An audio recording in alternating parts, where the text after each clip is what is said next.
Good evening. It is May 4th, 2023, and I'd like to welcome you and to call to order the meeting of the South Brunswick Township Board of Education. Please stand for the Pledge of Allegiance. I pledge allegiance to the flag of the United States of America, and the republic for which it stands, one nation. Excuse me. Justice for all. Pardon me. Got a little frog.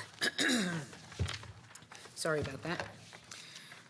The New Jersey Open Public Meeting Act was enacted to ensure the right of the public to have advance notice of and to attend the meetings of public bodies at which any business affecting their interests is discussed or acted upon. In accordance with the provisions of this act, the Board Secretary has caused notice of this meeting, including date, time, and location, to be posted in the South Brunswick Public Library and the Board office, filed with the Township Clerk, and communicated to the Home News Tribune and the Star Ledger.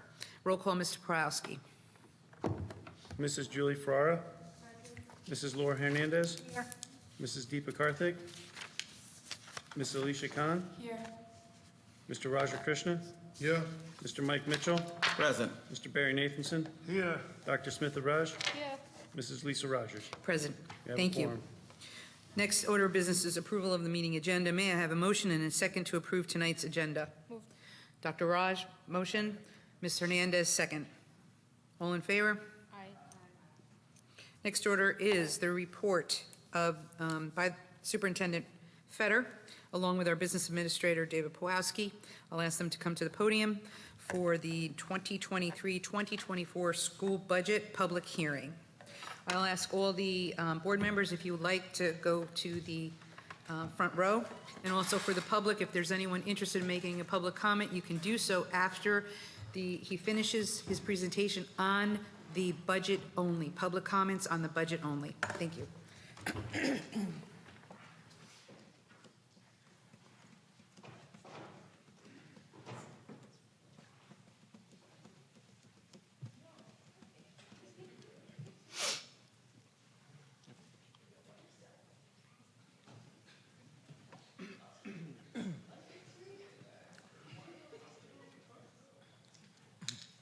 Two rebels up there. It's going to throw me off now, you two, Be all right. All right, welcome everyone. Tonight we are doing the 23-24 budget, which means we are asking the board to adopt a budget for next year.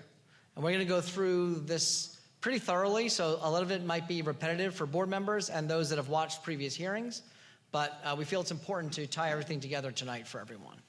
So how we're going to approach this is we'll talk about school funding, which is vital this year, the impact of that. We want to make sure there's some understandings from our community, our board members.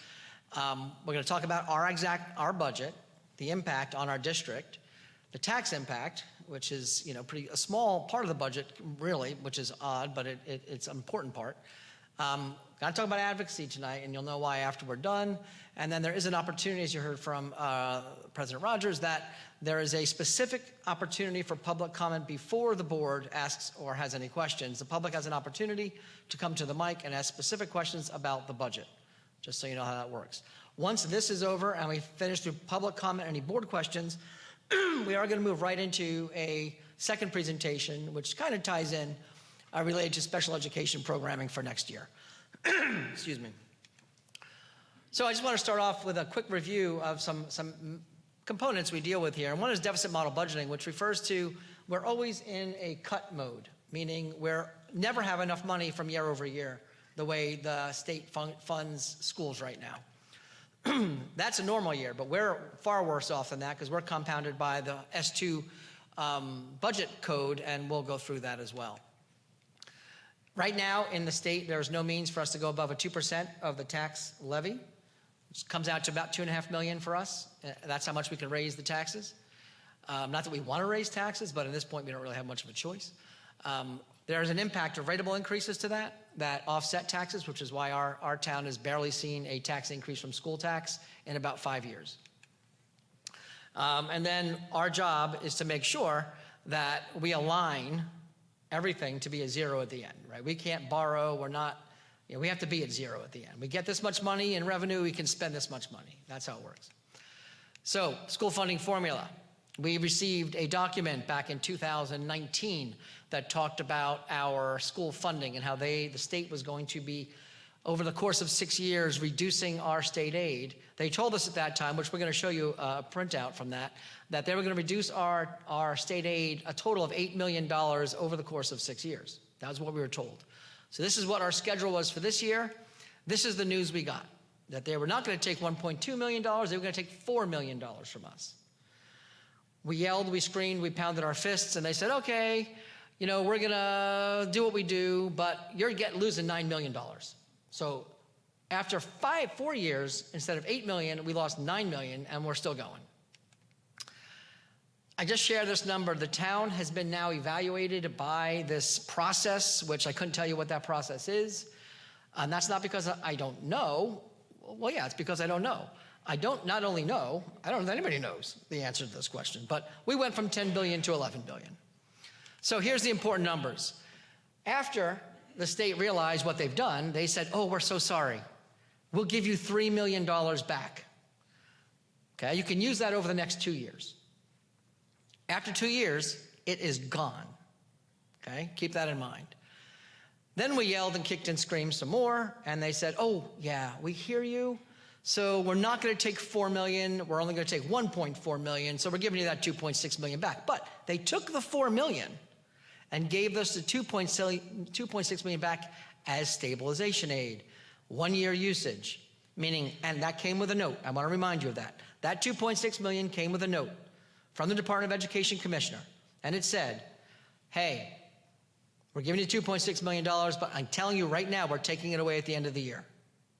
You can use it, but you're not going to have it the following year. And now tell us what you're going to do about that.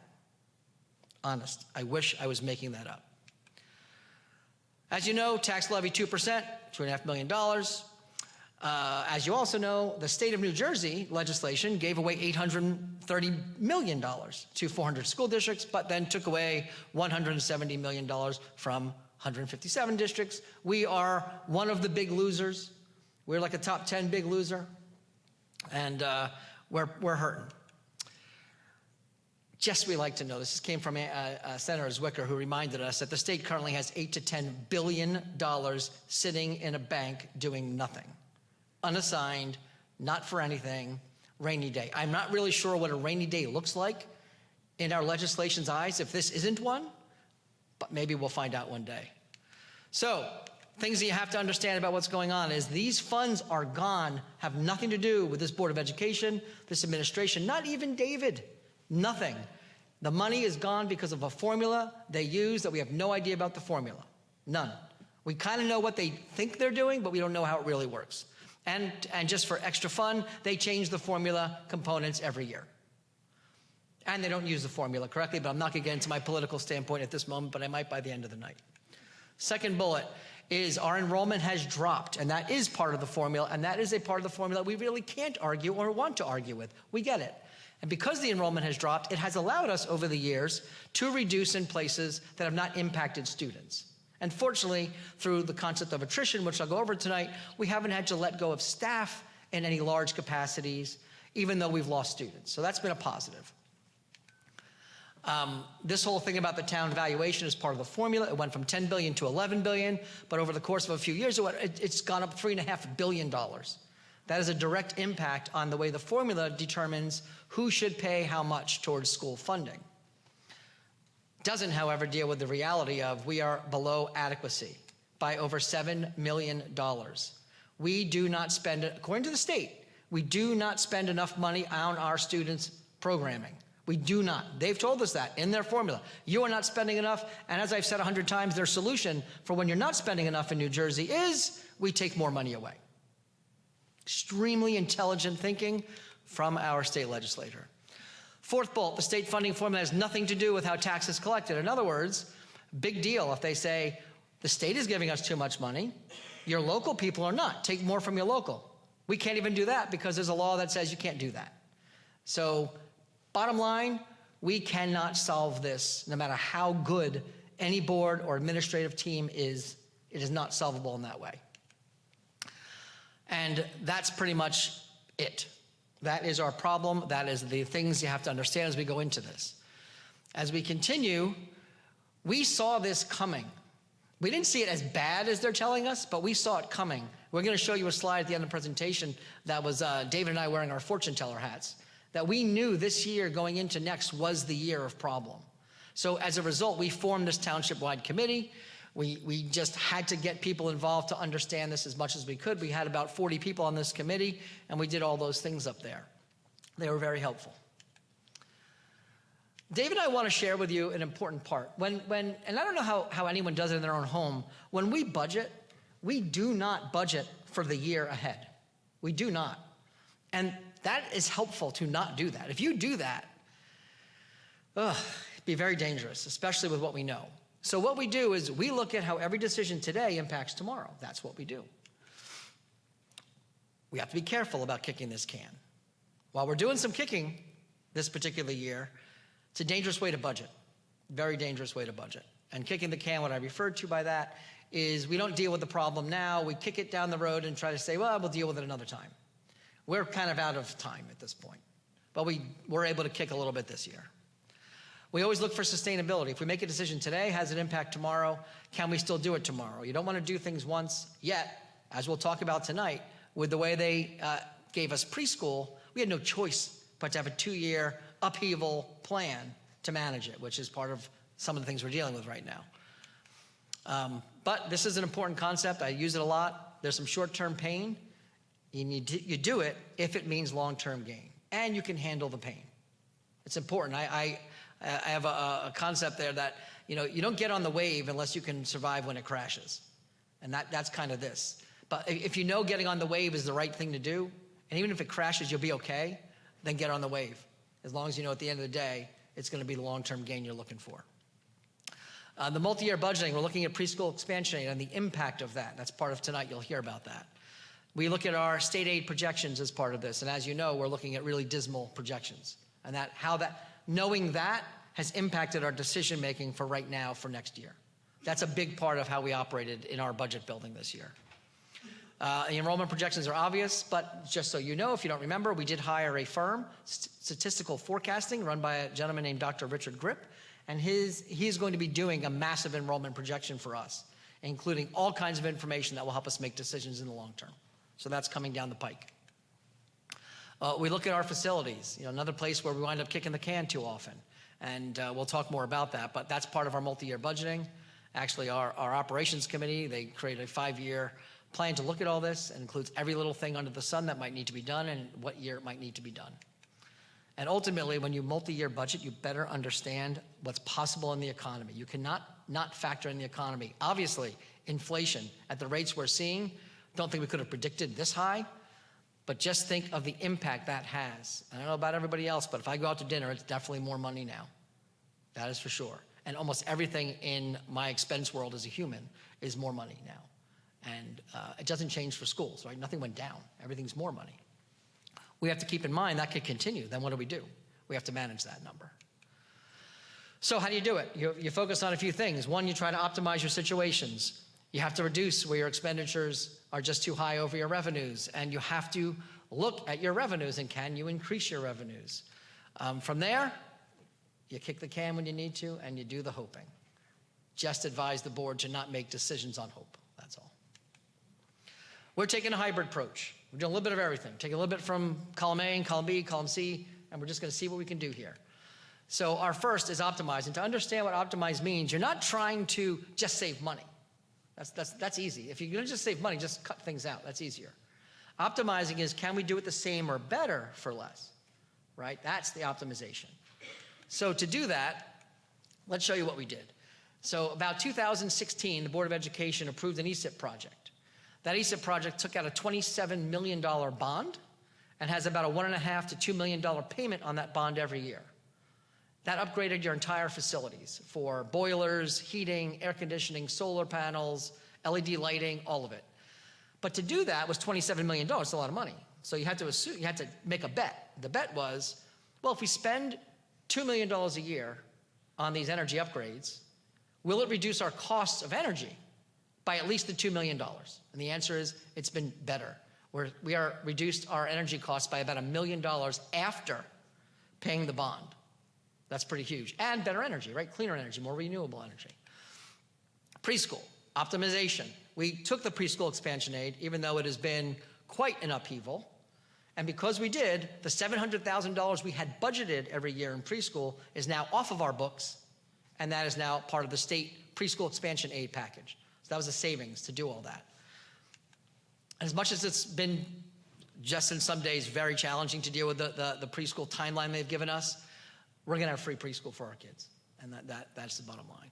By going self-insurance, by creating the health center, we are able to float next year a flat insurance cost. You will not see that in almost any industry insurance budget, a flat year-over-year insurance cost. That's huge. And I think I shared at one of the presentations, if we would have moved to the state health plan, David would have been looking for $4 million in calendar year 2023. That's how much it would have cost the district. For the same insurance, by the way. And no health center, no better insurance. So when we optimized, we improved health opportunities for our staff and for a better outcome at the end, financially. So again, that's optimization. Transportation. Y'all remember triples last year, moving to triples and figuring out how to best do this. We did it. We moved to triples, saved millions. At the same time, this year, our transportation changes, which we've been talking about, part of this budget is a reduction in 4 routes at $90,000 a route and then another $40,000 in savings, about a $400,000 savings. However, unfortunately, this is the downside, we're going to have about 250 plus kids who currently receive busing who will not have a bus next year. Now, with that said, they're not going to be walking across Route 1. They're not going to be, you might have heard of some other things happening in the state. It's not like that. But, and I'll talk more about that as we go, but that is one of our big optimizations, but it also falls under reduction. The triples kind of falls under optimization. The reduction is kind of a reduction / optimization. Big one every year, enrollment, class size application. We look at the enrollment, the impact on class size in the K-12 system, and we make a determination on how we need to operate. And this year, specifically for class size, what we did is we created a kind of a where we need to be class size and made some adjustments to it, just to put it into a system, kind of run it through the mill and see what wound up. We were able, on that second component, reduce total of 5 sections in the elementary grades, for example, with no impact to class size, and even more important, no loss of individuals losing positions due to attrition. So a great way to manage. And by the way, we've been doing that every year anyway. It's a common practice we do. And our other optimization, which I'm going to be talking about at length today, relates to special education programming, which I'll get into specifically as we go. So that's the optimization side. Then there's also the reduction side. So on the reduction side, we look at our enrollment, as I just talked about. We look at our student loads, and that is, how are you operating? How many students per this person? And we go through that process. And then we look at our full operations across the board and see what we can do there. And can we make reductions that, number 1, don't hurt, number 2, don't cause loss of jobs, and all of those kind of things. And that's how we try to manage. This year, which I'll go over the numbers with you when we get there, you'll see that we were able to kind of manage this. Can't say it'll be that way for next year, but here's the enrollment. It's a repeat of a slide I gave last time. It just shows that over the last 5 years, we have 11% plus reduction in students. And next year we're looking at somewhere around 7,600 students here. And when I got here in 2017-18, we were almost at, I think we're closer to 8,800. So, it's a big reduction. And while it's helpful for the budget on the one side, it's not so helpful on the formula on the other side. So it has some ups and downs. Whenever we do anything related, whoa boy, hold on. Okay. I don't know. Whenever we do anything with reductions, of course, we target this. And our group, our township budget committee came up with this. We gave them a chart and asked them, what is the most important things for you when we look at the budget? And they came up with the academics, mental health, and safety and security. That first tier is your number 1. That's the center of the circle. Stay away from that. Do not make cuts that hit one of those 3 things. And then they said after that, like extracurricular, don't hit that. Like if you can't avoid it, but don't hit those first 3. I'm happy to say we are not hitting any of those 4 in this budget. We are not hitting, it doesn't mean we're not making changes, but we are not hitting those things on a wholesale scale. On any individual situation, I can't guarantee but for the most part, we did not cut in those areas. So what does it look like? We are losing 11 district positions, okay? That's across the board, all facets of the district. That's totaling $685,000 next year. The courtesy busing is a total of a $400,000 savings. So those things are $1 million. And I want you to remember that number in your head, $1 million. Because you're going to see some numbers later that are going to be a little frightening. So I just want you to keep in mind how we operate here. So again, that is the big impact on things that are gone. Okay, those things are gone. That's reductions. Those 11 positions are gone. Fortunately, I'm going to repeat this again, it doesn't mean 11 humans. Attrition. Attrition is the word we use when we talk about someone retires, someone resigns, they're not here anymore. That's how we manage this without hurting humans. That's really important. But it is positions. Fortunately, almost all of those moves are due to enrollment, meaning it doesn't really hurt. We didn't increase class size by crazy numbers. We didn't cut programming out for kids. Another positive of this budget, there are no programming losses. We didn't remove programs. We had to make some changes, but I'm happier with the change than I am with a loss. That's more important. So that's what that shows. On the revenue side, some things that will impact some of our families. We were able to increase our extraordinary aid. That's helpful. We do get about $2.3 million. We don't budget 2.3. We usually only budget between 1.6 and 1.8. Next year we are budgeting 1.9 million. Therefore, it's $100,000 off of the losses we have to come up with. The tax levy increase is 2%. David's going to tell you a little while what that impact is on families. Pay to play, you're going to see an increase. I've been saying it for about 2 months. We're going to have an increase on pay to play. That is part of the budget. The increase is about 30% on the cost of a program, meaning if the program is $75, it's going to $100.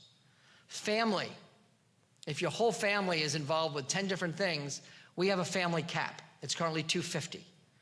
That cap we are proposing is $325. So we are not destroying the situation, but we have to increase it, or we have to start looking at what we're not going to do. And that's really the balance here. It's increase it by a little bit or don't do. That's where we are at a budget in South Brunswick right now. We are not one of the districts that got millions and millions and millions of dollars.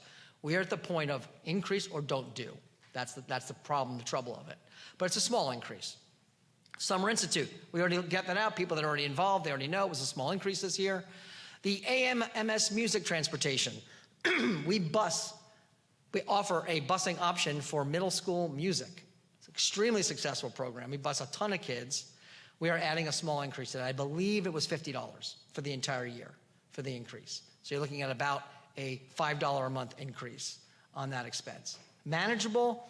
We know if there's families that struggle to reach out to us and we work with people.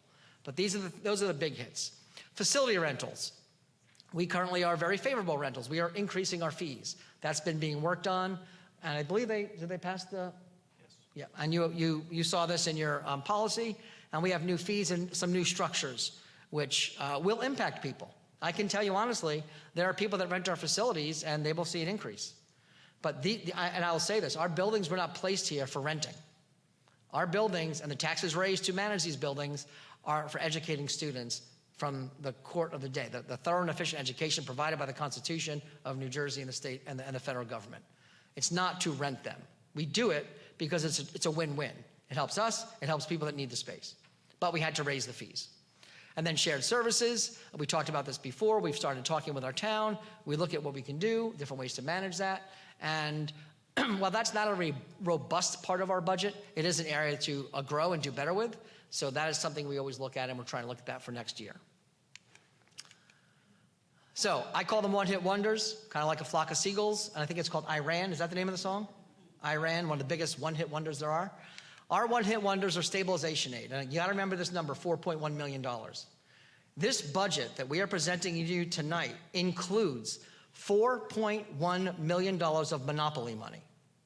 It is pretend, fake, funny money that disappears completely after this budget is over. The reason you need to understand that at its core is you wake up in the morning at this time next year minus $4.1 million. Before you wake up and have a cup of coffee. It's funny money. However, it allows us to keep $4.1 million of things in our budget for at least one more year. Because if I had to add up $4.1 million of pure cuts right now, this whole presentation would be completely different. It would just be lists of loss. We also, while it's not really a one-hit wonder because David's designed it so it'll be more of a 3 to 7 year hit wonder, we have reserve accounts in various places. And rather than thinking 1 year at a time, remember I said to you, we don't think 1 year at a time.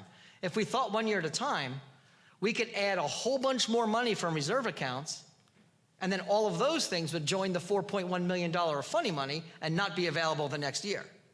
You'd basically just be looking at pure destruction of your district.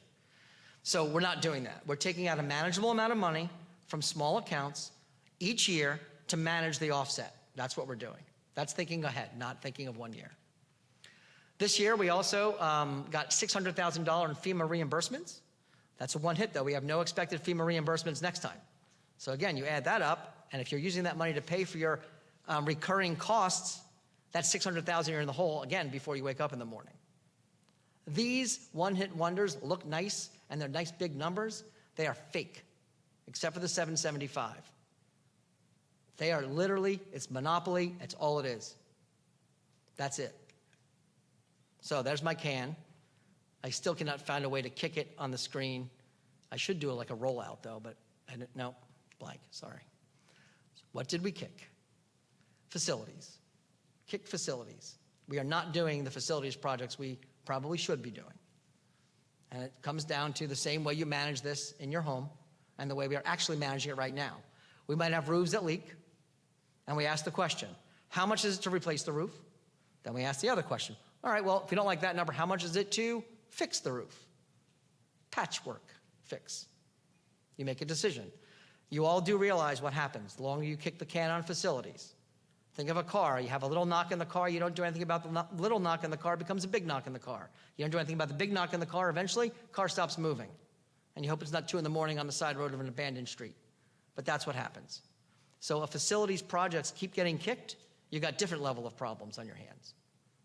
So we are managing that by saying, what can we not kick? What do we have to do? So you can't just say, no more facilities and get more stuff for kick. You can't. You have to balance this. But we did kick some things down the road. We've kicked some tech projects, some infrastructure projects. Not good things to kick. You have to keep your infrastructure on tech intact. We're in good shape, but if we were one of those districts that got $20 million, we could be in amazing shape. We're just going to have to settle for good, not broken shape. That's about where we are right now. We're the good, not broken district. Larger fee increases. That just kicks the can. And I can tell you, what we did kick was we kicked the larger ones. We gave the little ones. We didn't kick the ones we need. We kicked that. Because if we needed to do that right now, people would be like, pay to play would be astronomical. The music run would be gone, not kicked. It'd be gone. It would just be lost. No more music run.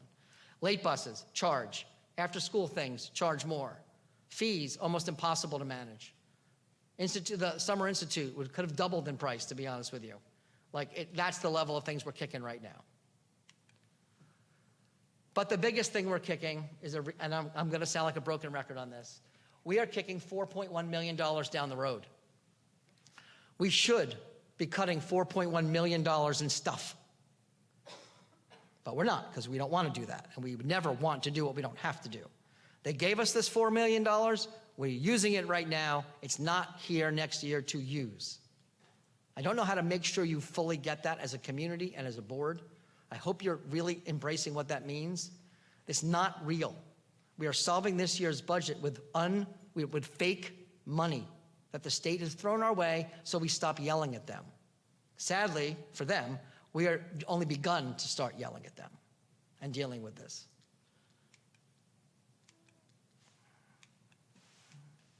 And that, I guess, ends my thing, Dave? Frost? Oh, we're good. How many did I go by? Just one? Some good news. We do have some new things. Sadly, though, this should be the bulk of my conversation tonight with you. This is what we should be talking about. How do we do things better without worrying about how much we're losing? But we're going to add $100,000 in security. We're going to get some new textbooks on a lease purchase program. We're adding 2 special ed classes, which is awesome, really awesome for the district. We are adding $70,000 towards our social emotional health. That number should be $700,000, and it would be low. The security should be $1 million. It's $100,000. I don't need to do much more with textbooks, that's good, but the other one should be bigger.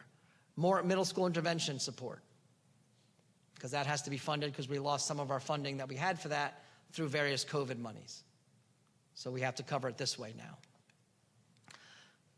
We're doing some curriculum writing. Again, that number should probably be double or triple, but it is what it is. That's all we got. Total is $570,000 of new dollars in a $160 million budget.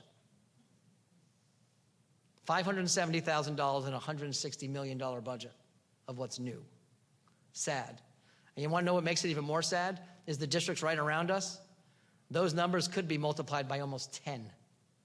And they would still be going like, and now what do we do? Now what do we do? Because we have more money. Nope, not us. So I want a reminder to the board members to see what you've done, because you probably forget what you do, and to our community. What would have happened? What if the board didn't apply for the preschool program? Well, we'd have $700,000 more in our expense account, and we'd be cutting $700,000 more worth of stuff. What if we did go to the state health benefits? We'd be looking for $4 million more in cuts. What if we didn't invest in the health center? We'd be adding about 6% or $1.5 million to our account in insurance. What if we didn't fight to get our school-based youth service funding back? If you don't remember that, we had to fight about that. That was $550,000. We'd be finding some other way. Didn't apply and get awarded stabilization aid, which, you know, again, took the business department a ton of time to do this. That'd be $4 million more we're looking at. So I just hope everyone can understand this is not a simple process to even get us here. This is months. This is basically all we do some days. And that isn't even enough. If we didn't get the FEMA, $600,000. So what does it all look like? What does that mean? So I want to explain this to you so you can see this. So I tried to do it this way. There's a new way to do it. Let's see how it takes. Sorry about the small, but I couldn't fit it on the screen. I wanted it all on one screen, so that was purposeful. So that first number says budget rollover as is. What that means is if we take exactly what we do today, exactly, and we just say, we're going to do this exact thing starting on July 1st. Everything the exact same. Pay the salaries, deal with insurance costs, just do everything, all the inflation expenses, everything. We would need $6 million new dollars just to stay flat. That's the rollover of a budget our size each year when you pay salaries and do all the things we do. Just so you know, the cost of transportation alone could be up to $800,000 to $1 million in any one year. Just that one thing, if we don't pay attention and do really important things in the course of the process. So now stay with me on this. Budget rollover as is $6 million. So we're allowed to collect 2% of the tax levy, which is $2.587 million.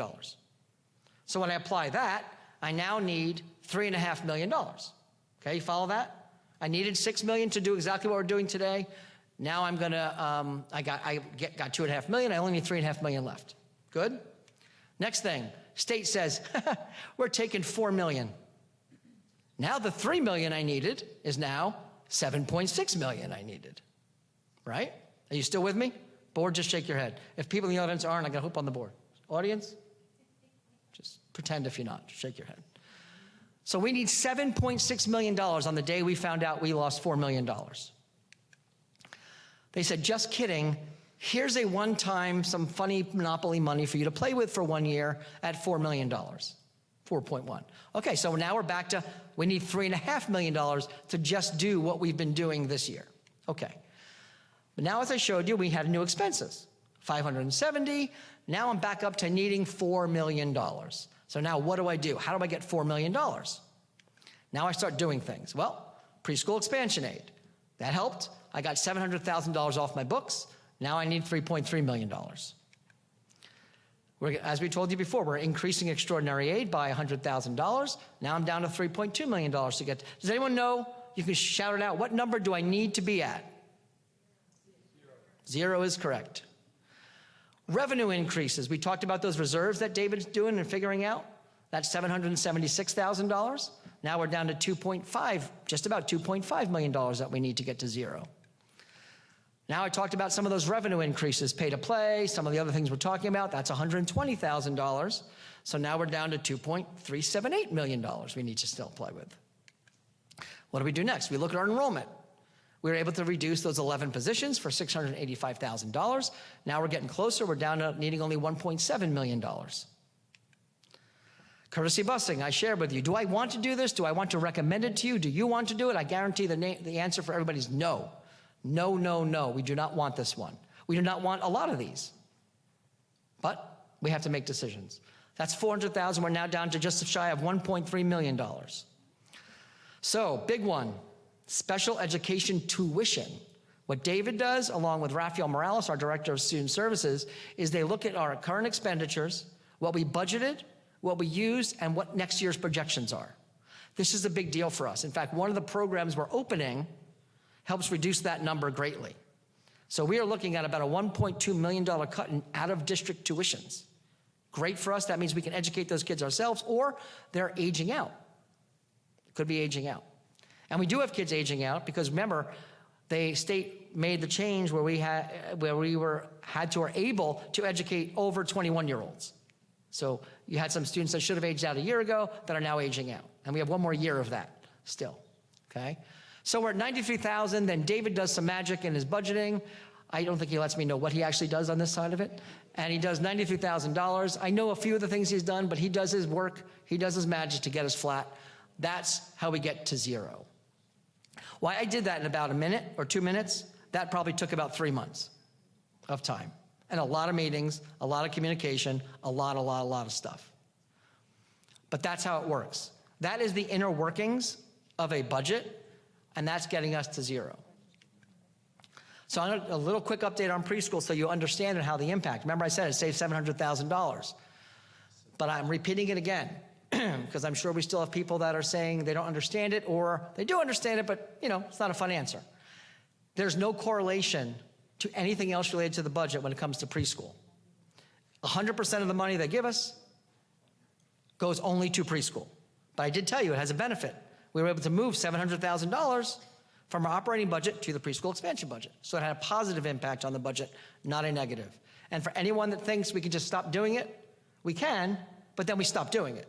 It doesn't save us anything. In fact, who knows how much it will cost us to stop doing preschool expansion? $700,000 to stop. You know what it's like? I just thought of this one. Tell me if this works for you. Do y'all know when you get the cable bill? When you get cable, you get internet, cable, and what's the third thing? Phone. By show of hands in the audience, who uses the landline phone that they get with their cable? 2. But I found, and maybe you found the same thing, if you don't take it, it's more expensive. That's us. If we don't take this cool thing, we just spend more money. So we're going to take the phone. In this case, our phone is our preschool. Preschool is completely funded by the state. If the state stops paying, we stop doing it. And it has zero impact to the South Brunswick taxpayers, meaning it doesn't matter. You are not being charged. You do not have taxes for this. It is a freebie. The one positive thing I can say about our government this year, and at least the school funding, is they're giving us this money. There's no increase to the taxpayers. And why else would you do it? That's nice. Money's good, but why else? Well, we get free preschool for our kids, full day, from a half-day program we were doing, to only people that could afford it. Big difference.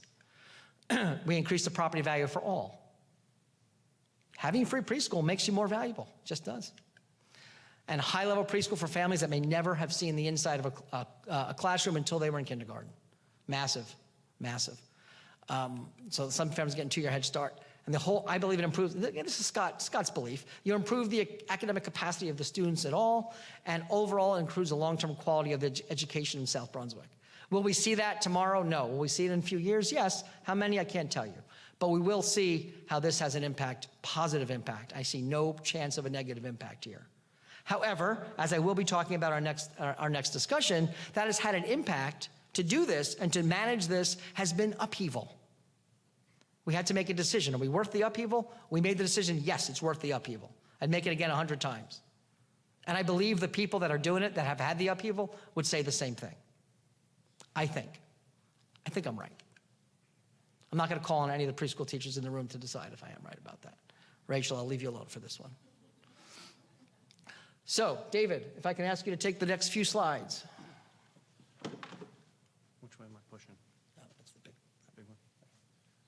So everybody, this is our budget that we're adopting for the 23-24 school year. You can see from the numbers on the screen, I won't read through them specifically, but what we can do is we'll buzz through them a little bit. So we have a tax levy increase of about $2.5 million. We're collecting some tuition. We have miscellaneous revenue. Over the past few years, the miscellaneous revenue has increased, and that's like a filler almost. It's like a balance sheet number. In the past, we never really met the 900,000 mark. This year, I'm happy to say we exceeded it with our FEMA grants that we pulled in. So this is the first year we actually were sitting today and looking over numbers and saying, wow, we actually exceeded our miscellaneous revenue by about $310,000. So we're comfortable with a miscellaneous revenue line of $987,000. We have our state aid cut $4 million. We have some interfund transfers. Those are what Scott was talking about earlier with regards to direct costing and cafeteria accounts, things that we're going to pull from all of our revenue sources that we have throughout the district. We have an extraordinary aid budget of about $2 million this year. Last year we budgeted 1.8. It's a little bit more than what Scott was talking about, but we've tweaked these over the past couple of days back and forth amongst ourselves. In a $150 million operating account, we have also a fund balance of $8,800,000. Fund balance is a tough one to explain, but I'll just put it out there that half of that, the $4.1 million, that is the stabilization aid half, $1.5 million of the stabilization aid that they gave us the first round, and it's an additional $2.6 million of stabilization aid that they gave us the second round.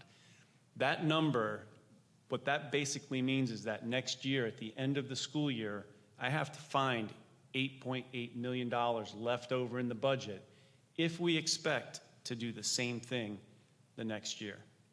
So in 24-25, if we're expecting to do the same thing as this budget, I have to have $8.8 million left over at the end of the year. I can tell you that that's not possible. The way we teach kids, the way we function, the way we work, we are going to have a $4 million deficit, and our fund balance will be back to the $4.3 million that it typically hovers around. But for this year, that's how the state required us to take those funds. The state required us to take the stabilization aid and put it in our budget this current year and then pull it over as fund balance on the balance sheet. It's almost like a setup. They kind of set us up for failure in 24-25. We have a general fund of $150 million. It's $3 million short of what our general fund was last year. We do have a little bit of an increase in the state and federal revenues. Those are grants that we've done. Typically, the past few years, we hovered around $5 million. We have an increase from the state of $4 million for our preschool program. That's why that number looks a little bit bigger. Our debt service always hovers around $700,000 or $7 million, decreased by about $200,000 this year, just due to the fact that every year your debt service decreases a little bit because you get a little bit closer to paying it off. Total revenue this year, $166 million budget. Our expenditures, $166 million. It's a balanced budget. We're at zero. Taxes. There's only two things in this world that exist that are sureties, and that is death and taxes. Somebody said that. It's famous. I can't remember who, but. So we're going to talk a little bit about taxes. In the past 5 years, we have had tax decreases here in South Brunswick for the taxpayers with regards to our school taxes. The ratables have been very favorable in South Brunswick over the past 5-6 years. What happened this year was the ratables came in a little bit lower, and at the same time, our expenses went higher. So this year, you're going to see a yearly increase on a $200,000 assessed home at about $44 a year, and a $300,000 assessed home about $66 a year. If you put it into perspective, you know, it's a little bit of an increase.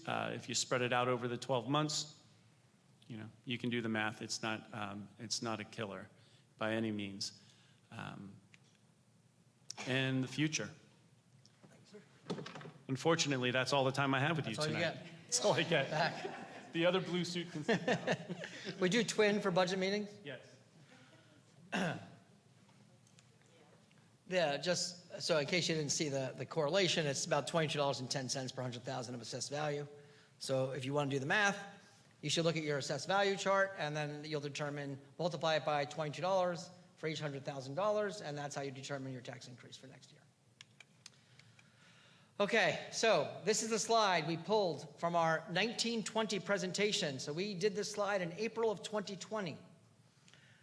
I want to point out the 23-24 projection that we had of a shortfall, $66.3 million. By then, we expected to have lost almost $16 million in funding over the course of that time. We were pretty close, but we're also off by a year. But we saw this, what we're trying to say is we saw this year coming, but we didn't see it as bad as it was until we got the stabilization aid, and then it was fine again. Right, fine, not great, but fine. But let me show you the reality. This is not fabricated information. This is why Freehold Regional School District just cut busing completely for their students who live within inside 2.5 miles of their school, regardless of what roads they have to cross, because they're already here and beyond. So I just need you to hear it and understand it. Next year, let's do the math together. Stabilization aid, that pretend amount of money of $2.681 million that we just received back after they took it, that's gone. And they've told us it ain't coming back. That's what we're currently living with right now. The other $1.5 million, why it's not 4.1, is we only used half of the $3 million. So we will offset that next year. The S2 reduction, they are telling us they are taking almost $7 million more dollars above what they've already taken.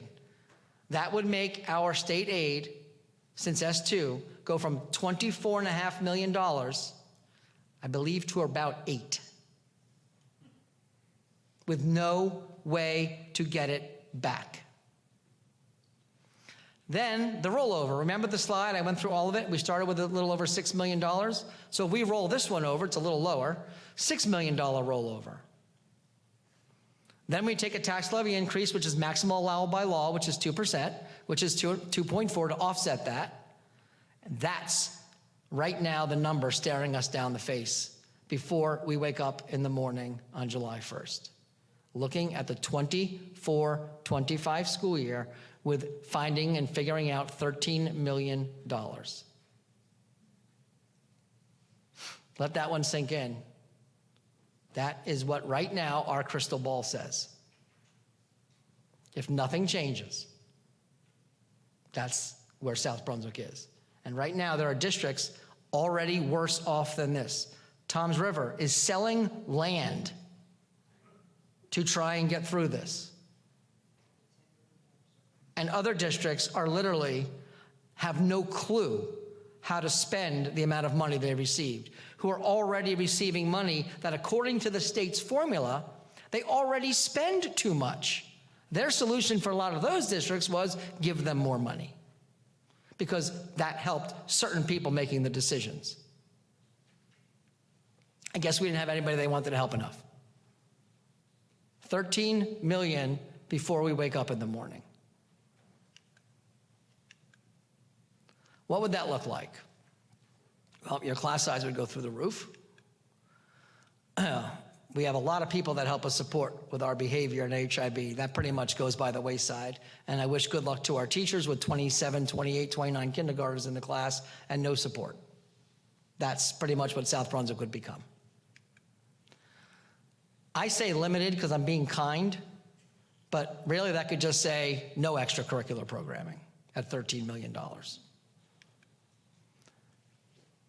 You'd still have music, but kind of like how you probably remember having it when you were a kid. You know, you'd go to music class in elementary school for 40 minutes a week, and maybe you'd get an instrument by the time you got to middle or high school, and you'd play in one band, and you'd have a band, and that's it. Maybe you'd get to sing a little. That'd be your music program, just like we do it now. Yeah, we'd forget about busing. 2 miles if you live in a K-8, you got to cross Route 1, good luck. Wish you the best. High school, make that 2 or 2.5 miles. That's what $13 million looks like. Large reductions, more large reductions. And forget about new. We didn't have any conversations about new. And, you know, materials, like, you know, they always say that teachers already spend too much of their own money, which I completely agree with, on supplies. Well, whatever they get now, they would probably be almost nothing. Everyone gets a box of pencils. Good luck. In Philadelphia, when my sister started teaching there, she was given a ream of paper. A ream of paper, I think it was a month or a week, I don't remember. I think it was a month. A ream of paper. And she had to buy her own paper after the ream. I don't even know what it would look like. To be honest, if we truly have to find $13 million next year, if that really becomes what the state of New Jersey feels should happen to South Brunswick schools, then we'll do the best we can for you. We've made some decisions this year to help offset some of that money next year. And I think I've told you before, we could probably find about $4 million without too much impact if we had to. Some impact, but not horrible. But that still leaves like $9 million. I don't know what you do with $9 million less money. I haven't thought about it yet because it's too depressing. But it would be all those things in some degree. And eventually that's what would happen over time. It won't happen overnight, but it will happen over time. I don't think people say, I want to move to South Brunswick because of the water. Yes, geographical location matters, but there's lots of places closer to this city or that city or this job or that job, and they choose here. I can only say enough, and we've said this over and over again. This is going to be a full court press. This is not going to just be a few of us yelling at the top of our lungs. This has to be a community of people aligned together, fighting. We're joining with other districts just like us. We have to do that. If we don't do that, we're going to leave it up to somebody else to try and fix. And as of right now, no one has fixed it yet. That's why the districts that have been in this longer than us are already at the place of massive, disastrous cuts. We're there. We're right there. We're 1 year removed from it. And those districts were just where we were the year before or the 2 years before, and they've been fighting and nothing has changed. That's where we are. This is real. So we need everyone on board. If we do say storm the castle, we'll use our buses to get you there, but we need you on the buses. I don't know if we can afford the buses, actually, for that. We might need you to take your own cars. This is what we've been doing. This is what we're going to continue doing. We testify, we yell, we get into arguments with the senators, and that's what we're going to keep doing. We have requested support from the county. We met with the county, doing what we can with that. We're going to organize. We're going to do that. We have not organized yet. We've seen do little things, but it's much worse than we thought with the new information we've received in the last month. Met with the township. We'll continue that and see what's possible with the township. If they can somehow get that valuation of the town from $11 billion to like $9 billion, we'd be in good shape. What scares me the most is it might be $12 billion. If it goes up another $1 billion, the $13 million might be a blessing. It's insane. And this coalition, so right, we're building a coalition of districts right now. And I have a meeting next week with Senator Gopal, and we have a coalition, a group meeting, trying to work with our townships, trying to work together to figure out what we need to do. We have senators on both sides of the aisle, not enough on one side, but pretty much everybody on the other side. Unfortunately, that's the side with less people on it. And we're trying to figure this out. We can't be in this situation. I can't stand up here next year and tell you how I cut $13 million out of the budget. I don't have the heart for that. But we'll have to figure something out before then, and it's going to need everybody. And I don't know what happened to Senator Zwicker's R. Sorry, Senator. But we do like you. But Senator Zwicky, I guess, we'll go with. But he's been a great advocate. He continues to be an advocate. He's one of the Democratic senators that is an advocate right now for us, really trying to fight and help us, along with Senator Vin Gopal out of Monmouth County, and a few others, and some assembly people, then generally the entire Republican side of the legislature is trying to figure this out. Coincidentally, almost every district hit is Republican. Call it what you might. We are like the outlier. We're the only district like us that's in this group that got hit this level. There are other districts that might have Democratic towns that are slightly hit, but no one like us, not Democrat. I think I was asked, somebody came up to the mic one meeting and said, "Is this political?" I chuckled because I didn't want to say it. Now I really don't care. Absolutely, it's political. We are told by a senator, the state, I'll say his name, Paul Sarlo, Senate president, told me directly, on film, the formula is working great. All of my districts got money. That's on the record. All of my districts. I would think a state senator has all the districts as my districts. That's where we are, people. That's pretty much it. We have to do it. So we must stay unified, advocate. And listen, it's going to happen. It's the nature, unfortunately, of social media, and it's somebody to blame. So good. I'm your person. Blame me, whatever. We're trying our best to manage an insane, impossible problem. In the process, we are going to upset certain people, not to our liking. So we are trying to do the optimization of trying to make it so we're at least, if things aren't the same, they're at least hopefully going to be better, although maybe not in the short term. And I'm going to present on that in a little bit. But we have down to really no choices at this point. I know, and I can tell you one of the arguments, cut all the administrators. Well, if you tell the state to change its rules and regulations, we could probably have a different conversation. They're like, no, don't do that. But we can't do that. It doesn't work that way. But it's a good finger-pointing opportunity for people. It really is. Cut the highest paid people, you'll solve all your problems. Let me tell you, $13 million, there's no one solution. It's a massive solution that has to be done. Please stay informed. Please ask questions. Do that. And I will continue, regardless, I will continue to address misinformation.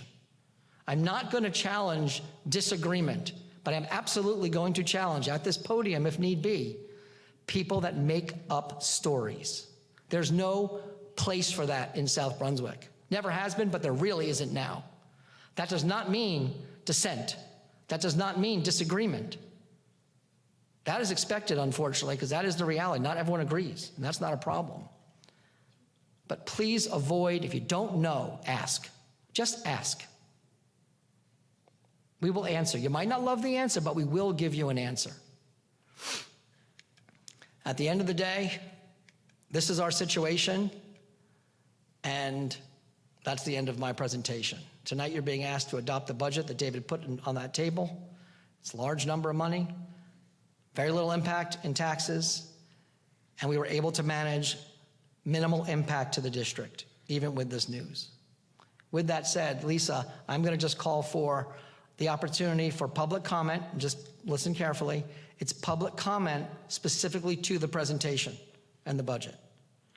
After that is over and the board has a chance to ask questions, which you're going to go back to your seat for, which you can go back in a second, I'm going to do the presentation that outlines the letter I just sent home, talking about special education and preschool impact. That's important to our community as well, important to the board. So first, again, before, I'm going to have the board go back to your seats. David and I are going to stay up here, and we're going to ask for public comment. And if I have to answer, I'll come to a mic over there, okay? Remember, this is a chance for public comment. The board does not have to answer questions. However, if there's a simple answer we can provide, I will do so, or the board member or the board president will do so, or David will do so. Remember, public comment specific to the budget presentation and budget. Okay. Hey, board members, just so you're aware, in your email, you have a copy of the advertised budget. So you should, if you have any opportunity, feel free to peruse it over and let's to discuss and talk about it. So if you have public comment, please come to the podium.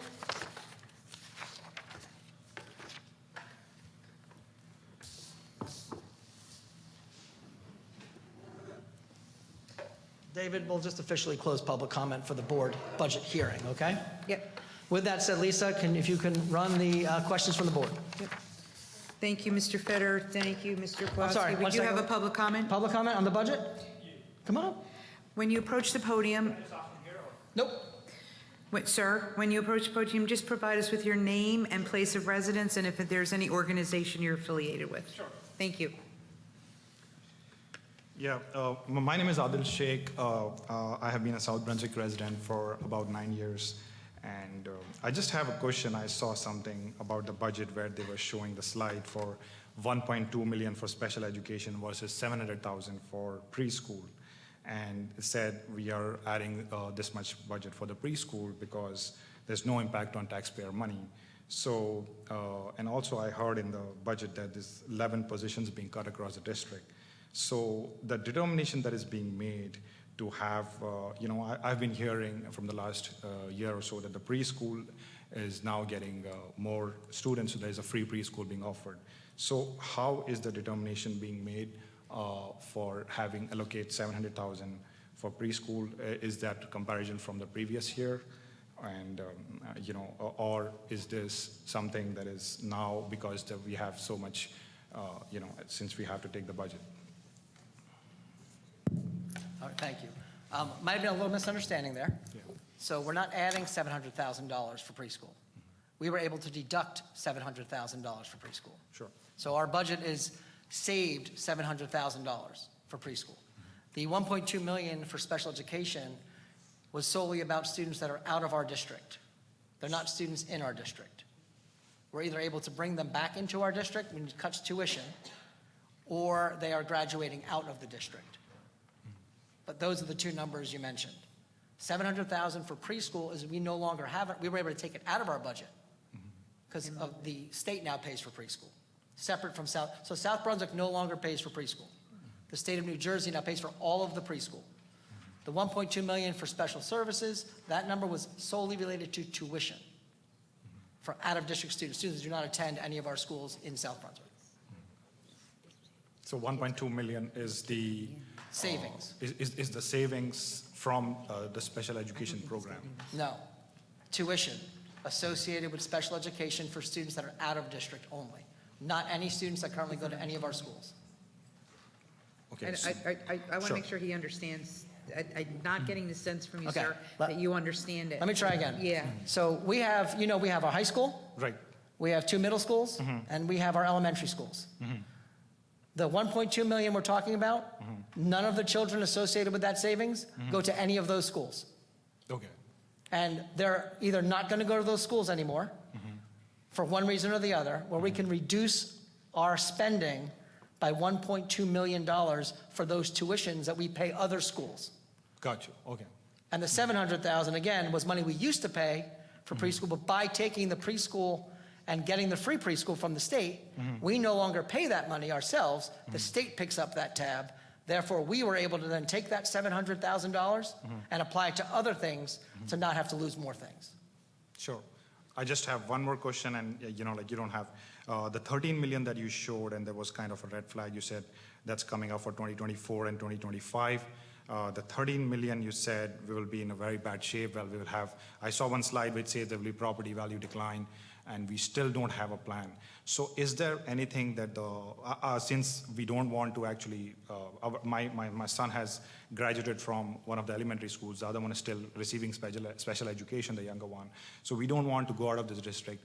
Anything as parents that we can do to actually, can we, donate some funds or something that we can do from our side so that that 13 million can somehow, make a difference from the parent side if you want to make a donation, or if you want to go to outside, create a charity page or GoFundMe page and say, okay, now we are ready to chime in, and we'll say, okay, can we do something about this? This is really serious.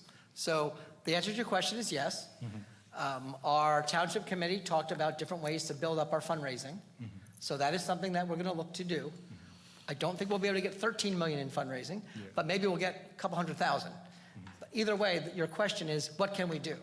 And you mentioned that we don't have a plan. We don't have a plan because there's really no way to plan for what the state has been doing to us, because we don't really fully know.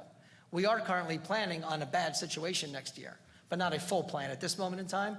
With that said, our goal is to increase our revenues in any way we can. So the answer to your question is yes, and you'll hear more about that, and then more advocacy opportunities as we go. Thank you. Sure, thanks, thank you.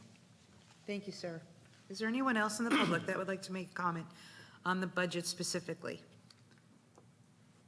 Okay, so I'll close the public portion comment for this subject only, and then we'll move to board member comments. So looking to my right, are there any board members that have a comment regarding budget only? Ms. Hernandez.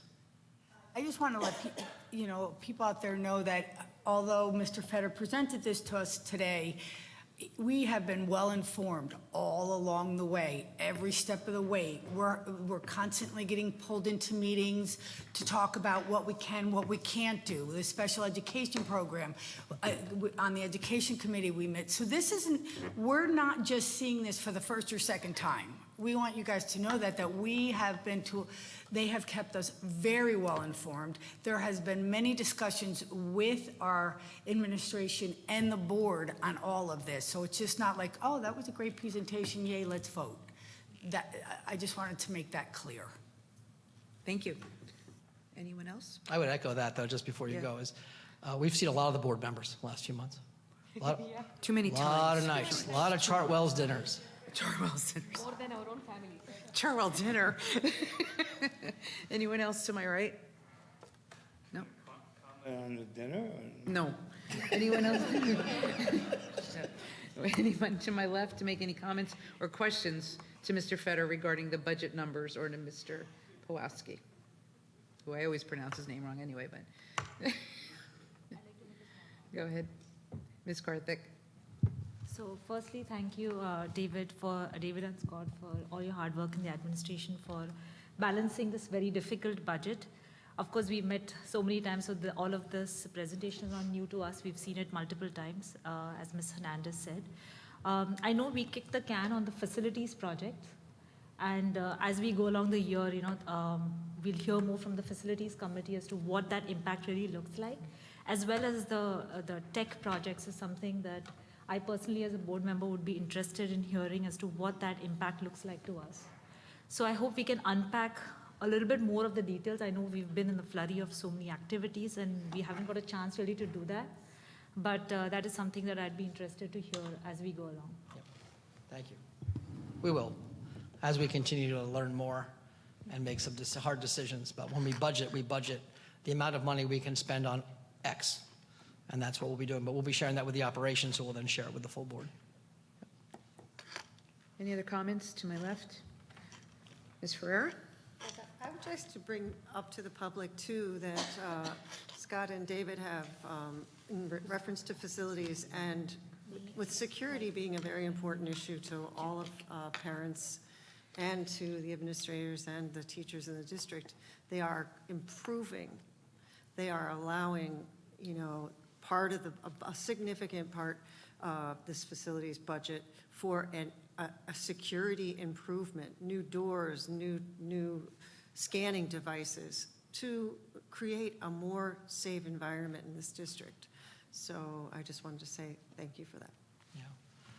Yeah, we've been lucky enough to take some of the money out of some of this year's budget, and then we're adding the money for next year's budget to do all that. And thank you for that, Julie. What we'll be doing, we'll be sharing more specifics on exactly what that means.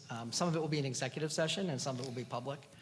You share certain security things in executive. What Julie shared today was perfectly appropriate for public, but she can't get into the very specifics in a public setting for obvious reasons. But thank you for that. Thank you, Ms. Ferrer. I just have a couple of questions. So, Mr. Fetter, you had mentioned the transportation of 2 miles. Can you just expand on the state law associated with a 2 mile and 2.5 mile? So the state law is a school district. This is the only really part of the law. This is the operative part of the law. For kindergarten through 8th grade students, if they live outside of 2 miles from their school, their home school, the district is required by law to provide transportation, period. If it is a high school student, they have to live outside of 2.5 miles. Then they get a bus. Anything inside of 2.5 miles for 9-12 or 2 miles for kindergarten through 8th grade, a school district is not required. That even means crossing Route 1, crossing I-95. It doesn't matter. With that said, this particular school board does not operate that way. And almost no school board does if the finances allow.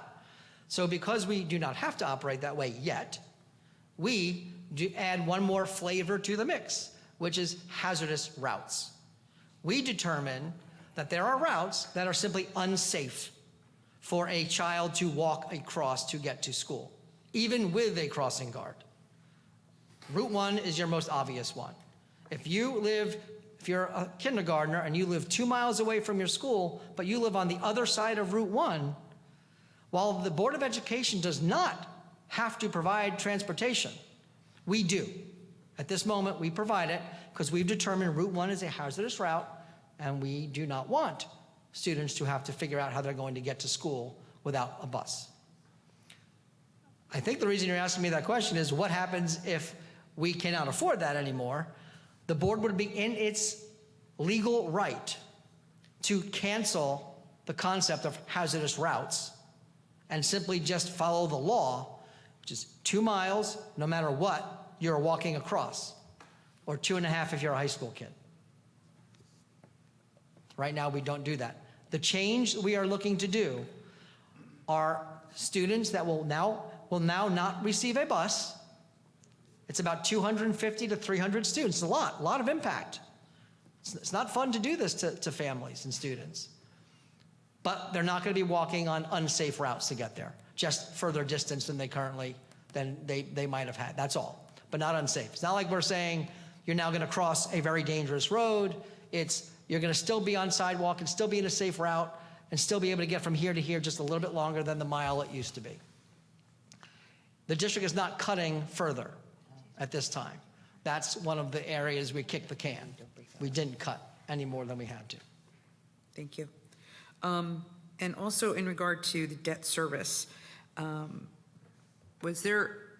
know debt service sometimes just continues because we have to do big things, but is there any sense of an expected payoff date? Have we looked at restructuring the debt financing associated with it to reduce the costs? My twin will answer. So just prior to my arrival, the South Brunswick Board of Education refinanced all their debt. So their interest rates are better than the interest rates that are on the street right now. Okay. As for the rolling off of debt, you have about 1.5 years or 2 years, and your current debt service will roll off the books. So if there were, unfortunately, the situation that you're in right now financially, you're not looking to add debt service to the community in that sense, but you have about 2 years. You have 2 years. Let me just add one component of debt service. If that $7 million, which David had on the board, is our debt service, it's kind of your credit card payment when you have a balance, or your mortgage is more likely. Your $7 million, let's say that goes away. We can't take $7 million and add it to anything we could buy anyway. Right. We can't add staff, we can't add things. It means nothing, except for reduces taxes, which is nice. But what you generally do in that case is you use that money that you're saving there and you put it back into the school system in some way, and it doesn't hurt anyone living in the town because their taxes stay the same. Right. Now, All that will happen here, which is a good thing, is taxes will go down Right. by $7 million worth. Right. It will not solve any of the problems we're talking about. No increase to revenue, just paying off debt. No increase to our ability to do anything other than have less taxes with our family, which at least that's a positive. A good positive, very good positive. Great. Thank you. I just want to thank Mr. Mitchell, the Chair of the Finance Committee, as well as Dr. Raj and Mr. Nathanson. There's been multiple meetings around the finances that we've just seen tonight. They've kept the rest of the board up to date during all the budget meetings, but I do want to say thank you to the three of you because they were long nights, as well as to the administration for conducting those meetings. I'm trying not to get angry, but not you know, tonight. it is what it is. Yes. We will get through this, and next year is next year. So thank you. Okay, Mr. Nathanson. So the township realizes that Scott and David have been planning for this, not just this year, because S2 is has been a reality for a number of years, and we haven't felt the pain of S2 prior to this year, because this year the state has decided that they were going with the full-blown S2. And that's why it's very painful. And you have to, and I know you guys don't like to, stand there and for us to pat you on the back or whatever, but you've done a great job up until this point, and So and we've you done a bad job now, is that? and you continue to do a great job too. But you've kept the board informed, and we've done things that you brought up that have helped us immensely. And last night we were at the county board meeting, and we got to hear from other townships, and they don't, even though they didn't get hit from S2s and stuff like that, they didn't understand the reality of what's going on. And you hear from them that, they're fighting with the unions right now because they want to go to state health plan. I looked at them like they were nuts. The state health plan, if we were in a state health plan this year, we would have got creamed. So, that kind of thing. So I just have to thank both of you. Thank you. Mr. Hernandez? Mr. Feder, I just wanted to clarify on the special education funding. So those students that you're talking about, they don't go to our schools now, but they are students. They are residents of South Brunswick. And they have a classification that right now we do not have a classroom for. So they're going to different districts. But we are now creating a class to bring them back, saving on an enormous amount of tuition fee and a ridiculous amount of transportation fee. And that's how we're doing it. So these kids are our kids that we are now able to bring back into our district. Is that correct? Yeah, so the students that are in an out-of-district placement are legally there through an individualized education plan developed by this school district. Right. And agreed to by the families through the legal process of IEP development. So we are fiscally responsible for both their program and monitoring their program, making sure they're getting a quality education in a setting that they need. While we're not taking, we're eliminating in some case by, which I'm going to talk about in a second with the new programming, but other reasons the $1.2 million is dropping. It's not all, we're not bringing back all of those students that we would like to, but that isn't the case at this time. Right. It's a combination of things. But yes, your main point, I think, was they are South Brunswick residents. Right. They are absolutely entitled to that education, and we are thrilled that we can find the right programming for them. But when the district can be the right program, when we can be the best opportunity, we should be. Right. And that means managing that in the way we're trying to going forward. Good question. Thank you. Just one final note to Barry's point. Yesterday, we did have a county meeting and school boards meeting, and there were representatives from each of the boards there.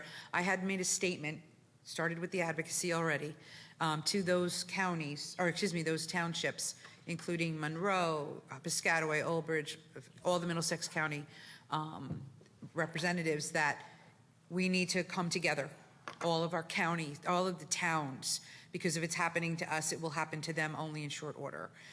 So we've already started, we put the stake in the ground to the other districts to take note that we need to do something about this formula. So from a county level, from the school board's level, we're starting to at least raise awareness of what we need to do.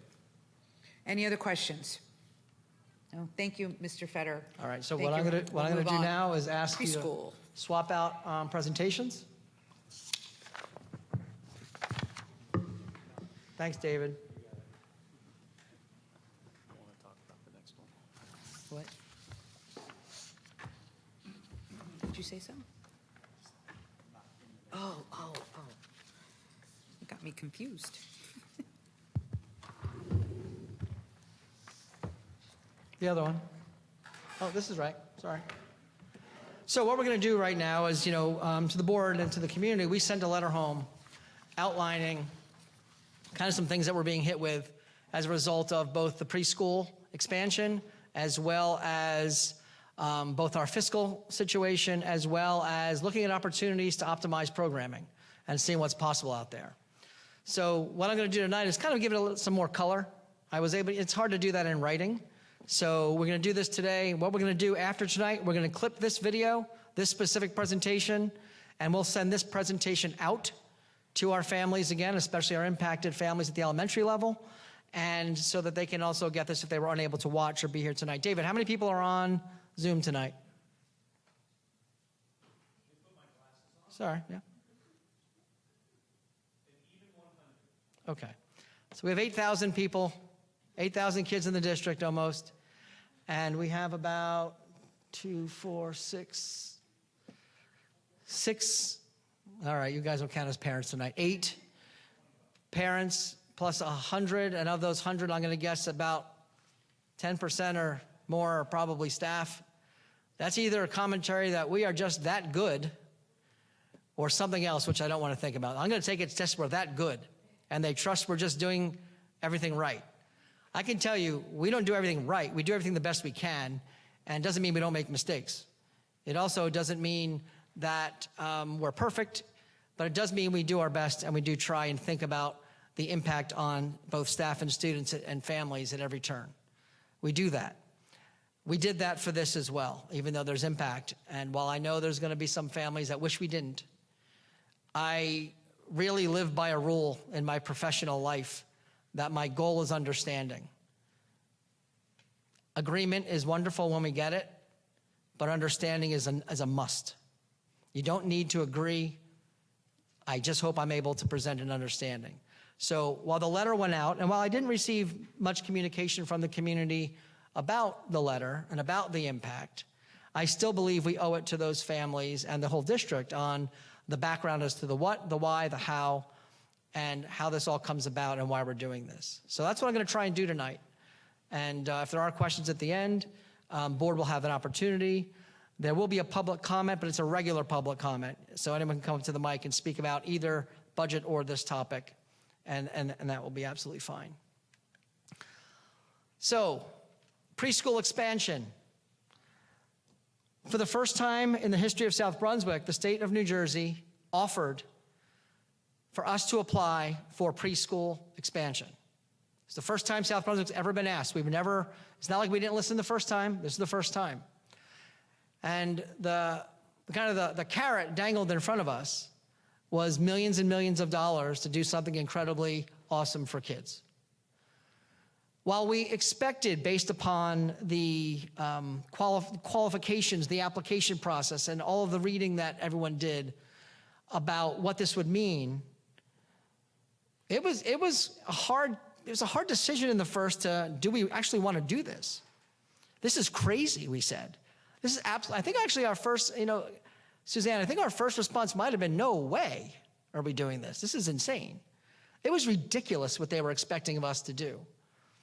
Then we thought about it some more, and we were like, well, if we don't do it, a couple things.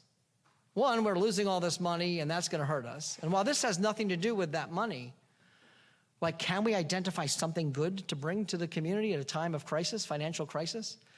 And then we said to ourselves, what could we ever do that could compete with the impact of this?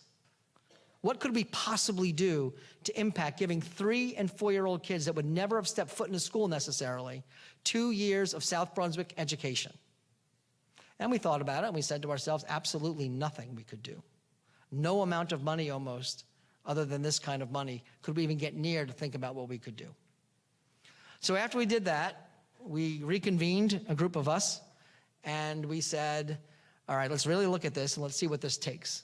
And mostly it's this lady over here, Suzanne Luckborn, who was the first one on board going through it. Now, if you don't know Suzanne, I'll tell you a little bit about her for a second, even though it's not really part of the presentation, Suzanne, but you're stuck, you're sitting there. Where are you gonna go?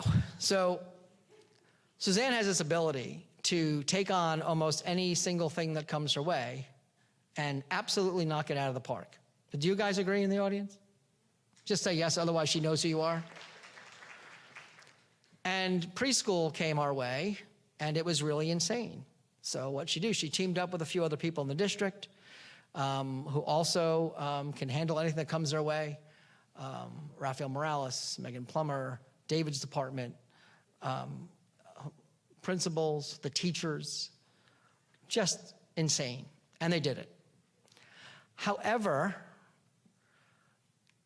at $4 million, it caused complete upheaval.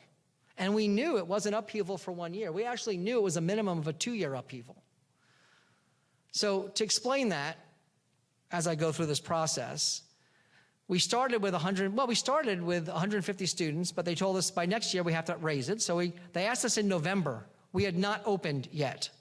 So how many kids are you going to have next year? We're like, well, how about we open, and then we'll tell you. No. Can you tell us by Friday?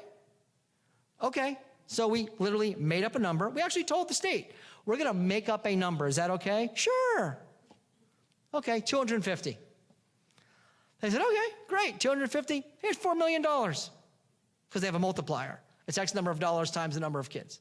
Now, I will say in November, we told them that we're going to have 150 in-house and 100 students in a mixed delivery model that someone else is going to teach. That was November. As the year went on, we realized, you know what? It's going to cause some havoc, but the best thing for our kids is keep them in our schools. So we figured out some ways to manage and drive some people crazy in the process and upheaval some things, but we're keeping all 250 kids in our schools next year. Our teachers, our program. No one beats that. So here's the reality. We went from 5 sections in September to, I think, 10 sections in January, to 12 sections in April, and now we go to 19 sections in September. Does that sound even remotely normal? No. Those were the decisions we knew we had to make when we applied, that it was going to be this level of upheaval. Back to our heads and said, but what choice do we really have? Not do this? Not improve our community by this amount? No. So we did it. And now we're in the middle of it. And I guarantee some days we all wake up and say, what the heck were we thinking? It's an integrated and inclusive model, meaning we have special education students that are 3 and 4 years old, as well as regular education students, all mixed together in a format. But here's the big piece, and this is the part that has definitely caused some upheaval, and we understand that.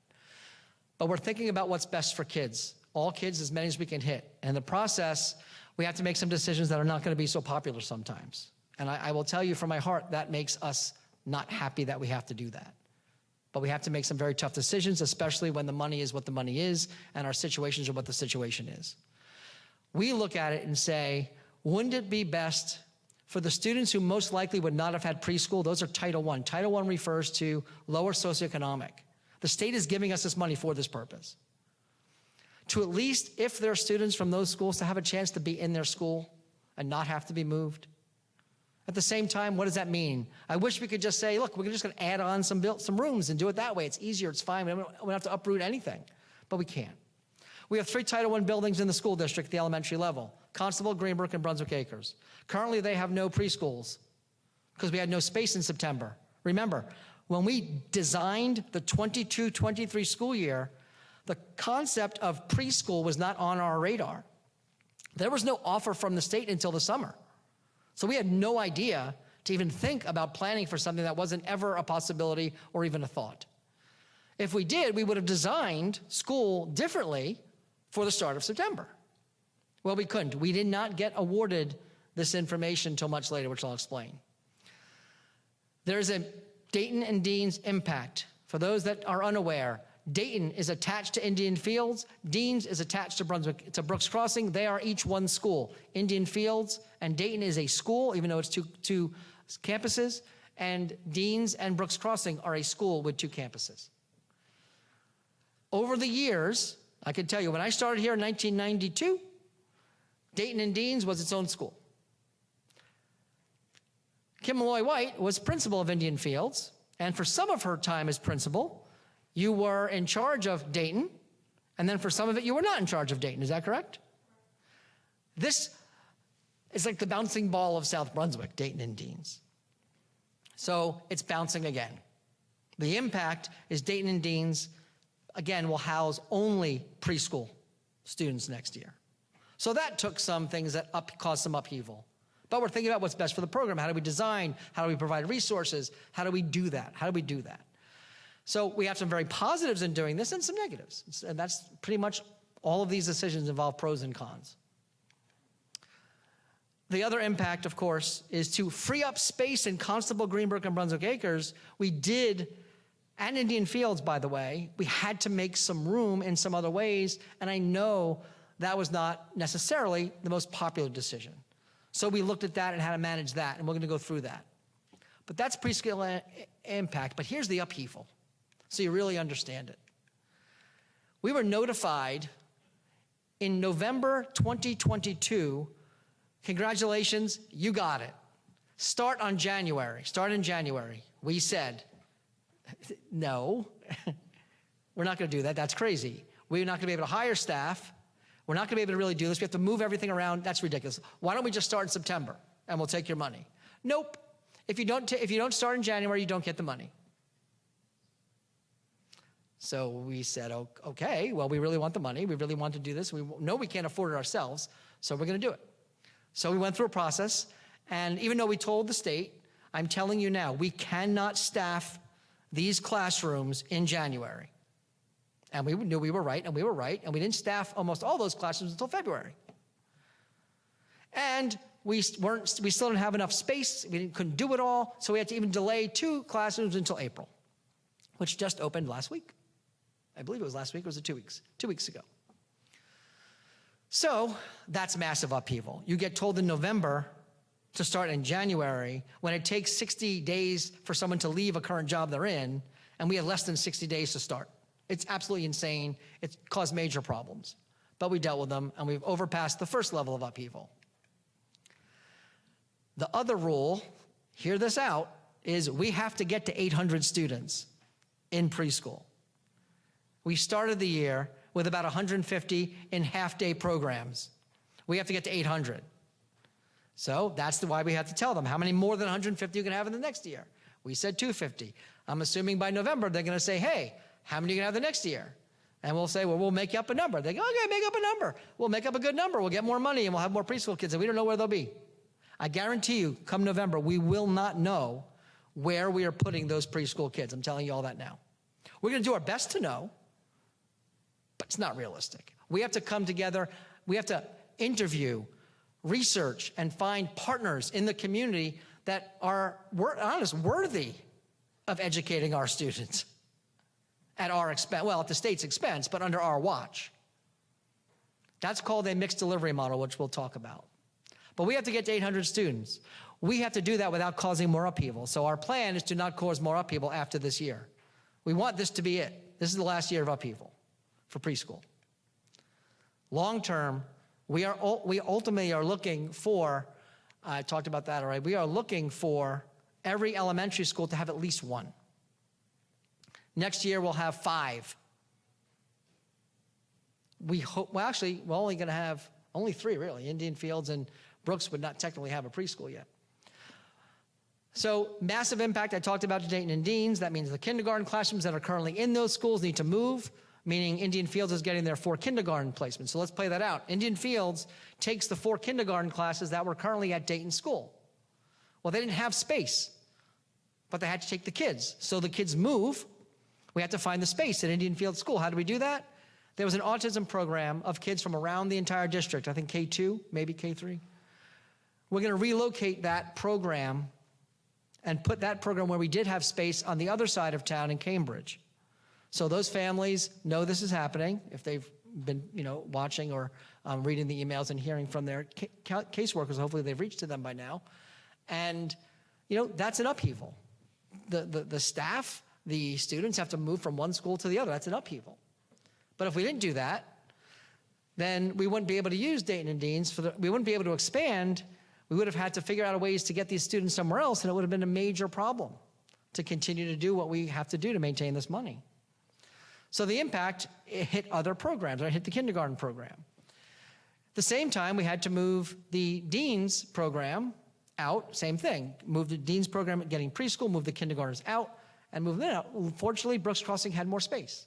They'll be more cramped for sure, no question, but they did have some more space. And we were able to do a little bit of minor construction out of David's department to free up 2 other spaces. So that was positive, and we'll have all that done for September. But that's upheaval. It's a lot of people getting moved. Good news. We believe while we will continue to increase every year, we are going to be stabilized now. So next year we have these movements happening, and then we believe we're done. We don't anticipate having any kind of real move. We would hope that if we're able to get a space in one of the other buildings, we'll use it. But we don't anticipate at this point more upheaval. It was a 2-year plan for upheaval, and we've now met it. And that's enough. Our teachers, our families, our kids need it to be over. And we're pretty much there. Can't say there won't be anything that impacts us. And I can't say what $13 million specifically will do. But we are not looking for this to cause upheaval, and we're looking to expand in other ways. So this mixed delivery model means the state of New Jersey pays a dollar amount for a student to go to another preschool outside of our schools.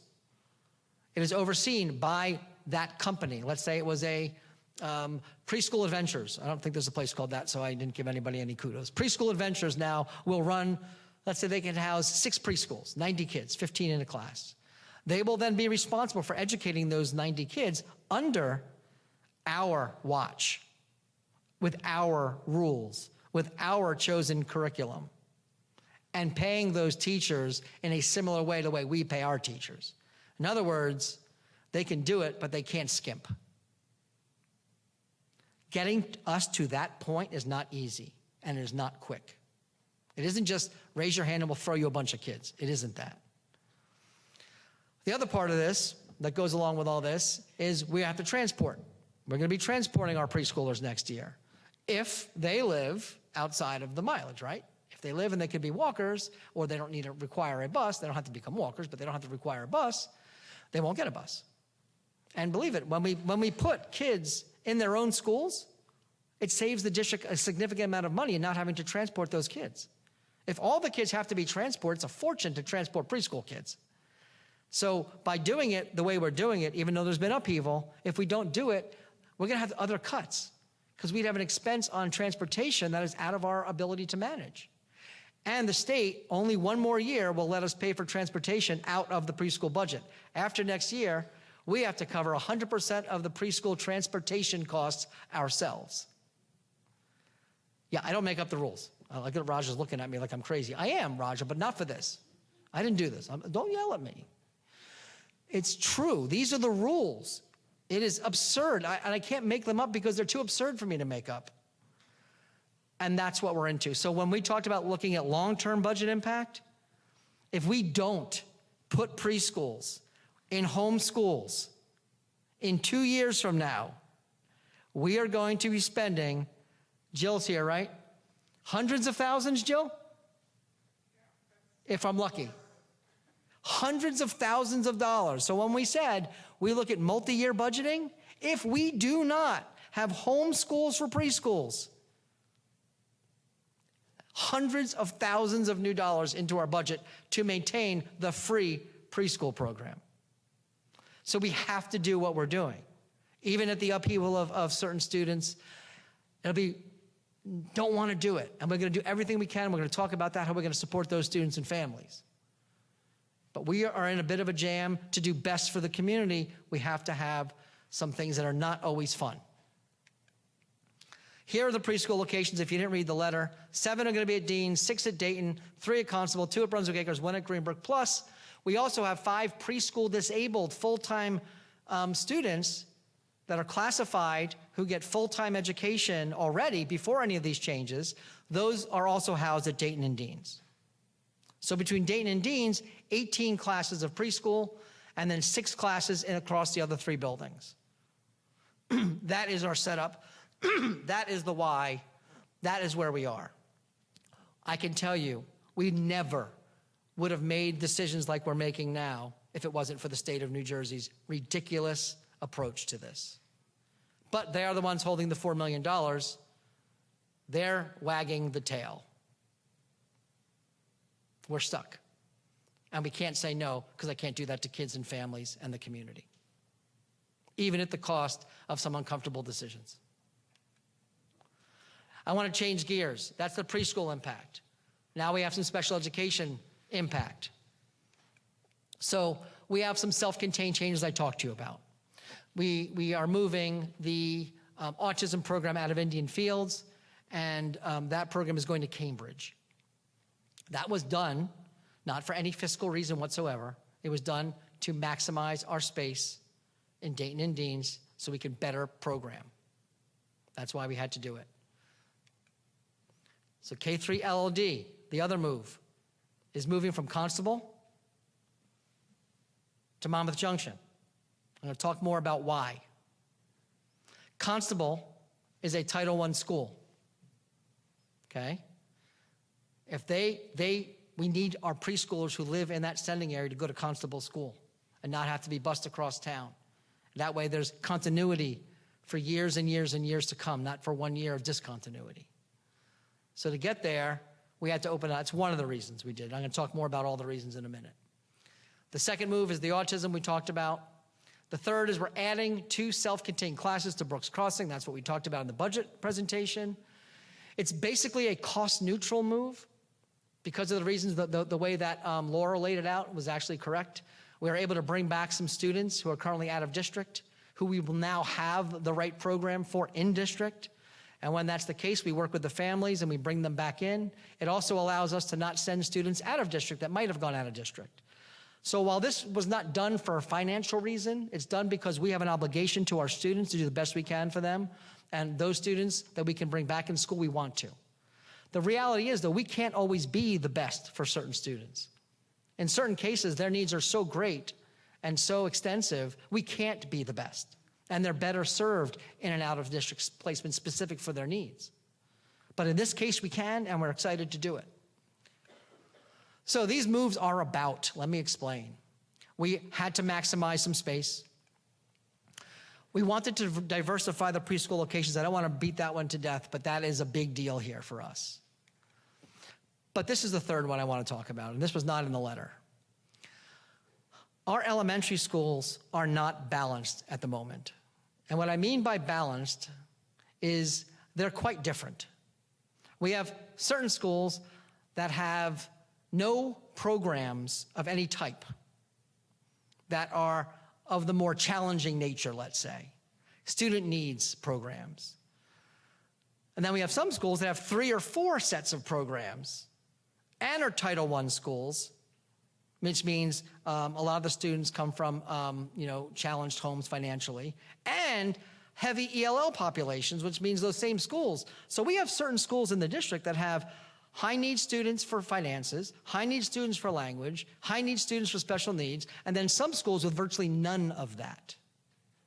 Now, I'd imagine if you're in one of the schools that has none of that, you might think that's okay. I don't personally think that's good, or for anybody. I don't think it's good for the school. I don't think it's good for the district. So part of these moves is to help balance things so that we could better resource and support all kids. That's a pretty big deal. If one school is so stressed, it gets too much. It's not good for kids, not good for the staff, not good for the families. So we are looking to balance at the same time. We have all these other things we're trying to accomplish. So because of all of that, there are some moves. But here are some pieces we want you to be really clear on when it comes to the self-contained moves. These are already not homeschool programs, meaning the students that go to the LLD program at Constable and the students that go to the autism program in Indian Fields may or may not already be in that sending area. They already get transportation, and the difference is going to be they now will have a different school. That's a lot on a family and a kid. We're not downplaying that. But it's not like they are leaving their home schools. That's not happening for these populations. And the second part, this was not motivated by financial loss or gain. This whole set of moves I just went through is not motivated by that at all. In fact, there isn't any savings for the district at all. Next, the other move, the more complicated move, is our resource ICS and ICR programs. We currently offer that in all 7 of the elementary schools. Now, that's an expensive way to do it, but it's also not always the best way to do it. In fact, in some cases, when we look to optimize a program, remember the rule and the definition, same or better programming, not just cut. That's not part of optimization. That's not part of what we're doing here. We already do this. In fact, we do this for autism, MD, LLD, inclusion. Now we're doing it to the rest of our programs, which means there are currently students who go to Constable's inclusion program that are not Constable home sending areas. But that's where they go because that's where the program is. The school district, our responsibility to these kids is give them the best we can. That's our responsibility. Meet FAPE is the legal term. Where that happens in a least restrictive environment doesn't necessarily mean a school. It means the program. With that said, I don't know how I would be, if I was a parent and I had to move a school that I currently had, it's tough. It's a tough thing, and we get it. We're gonna work on that. We're gonna show you how we're gonna try and help that. But we do it already. This is an add-on to that. This also we have to look at when you optimize to manage your costs. Is doing this gonna increase or decrease or flatline our expenditures? The second part of optimization, the big part for us, is about strengthening the model. So let me just explain to you what happens now in some of our resource room and ICS, ICR settings. In some cases, it's not on grade level. You could be in a class with other students learning the same subject on a different grade level because that's who goes to the school. And when it's a school-based program, you can't maximize. You can't maximize your resources. You can't maximize your instructional model. So we looked at that and we said, all right, let's optimize here. What can we do here? Kind of like de-implementation, that whole concept, and what can we do? And so the people much smarter than I got together and they tried to look and see what would be possible. And they figured out a way to minimize impact, but strengthen our program. Now, I honestly believe right now there are people who are impacted that don't think that's true because they're impacted.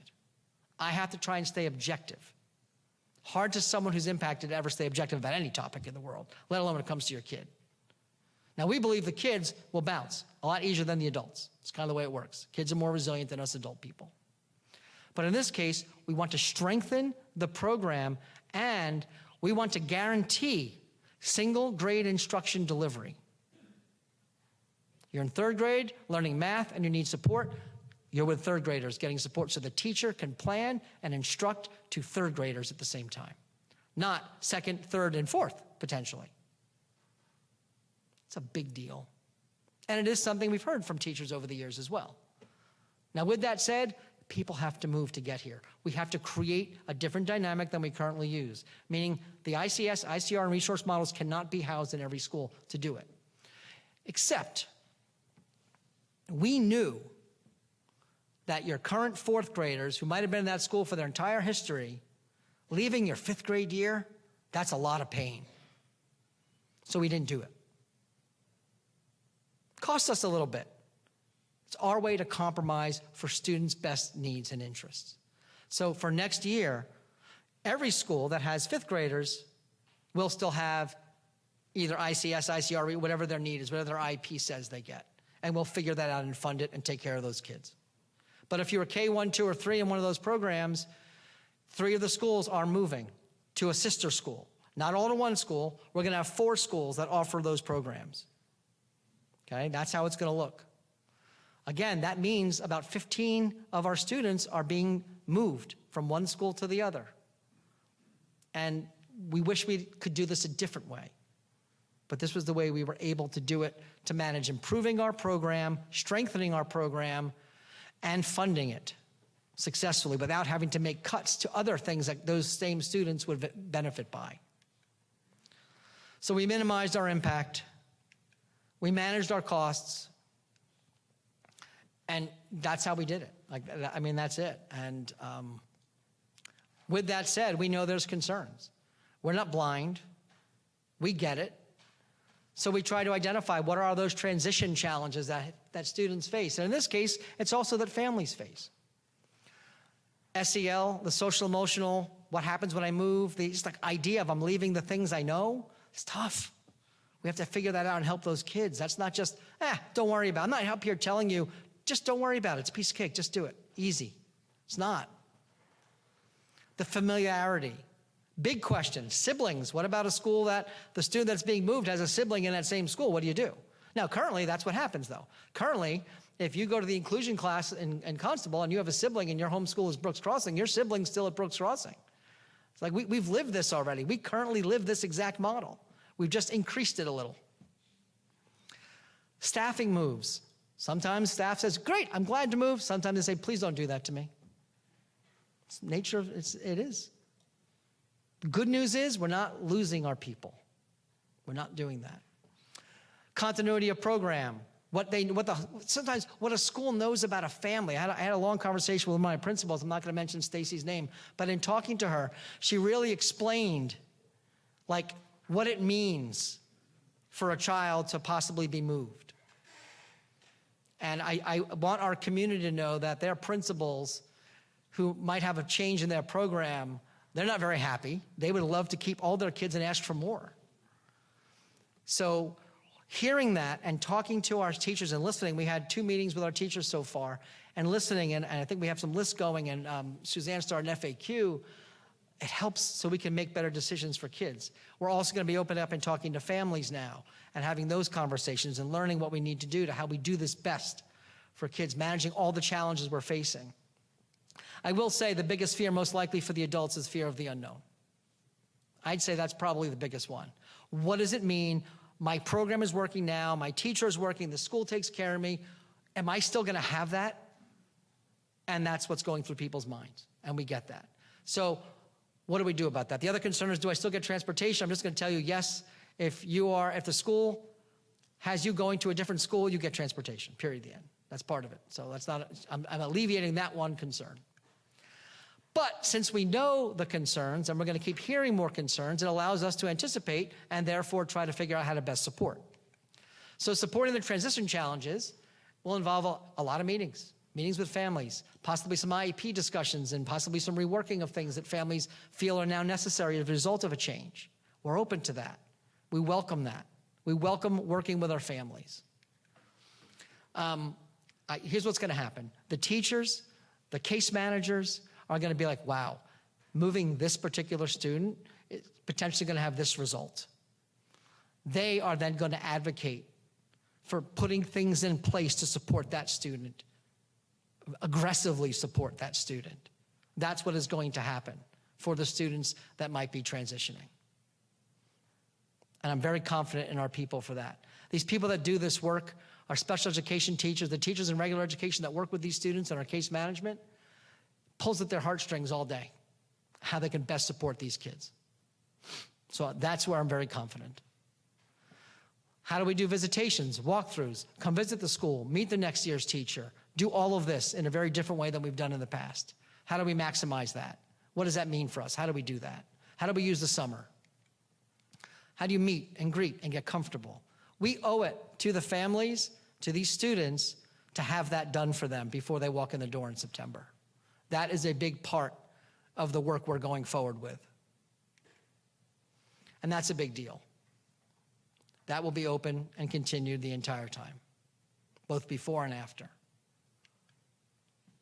We think there are some significant questions that remain. I know the staff feels that's a question that remains, is who's going where? Questions from a family is, I currently have teacher X. Does my child stay with teacher X? All questions we are working through to maximize what's best for both staff and students. I will say, and I'm sorry to staff that don't like this, our decisions will be made on students first. And I think the staff of this district knows that, and they respect that. Second is this big question called siblings.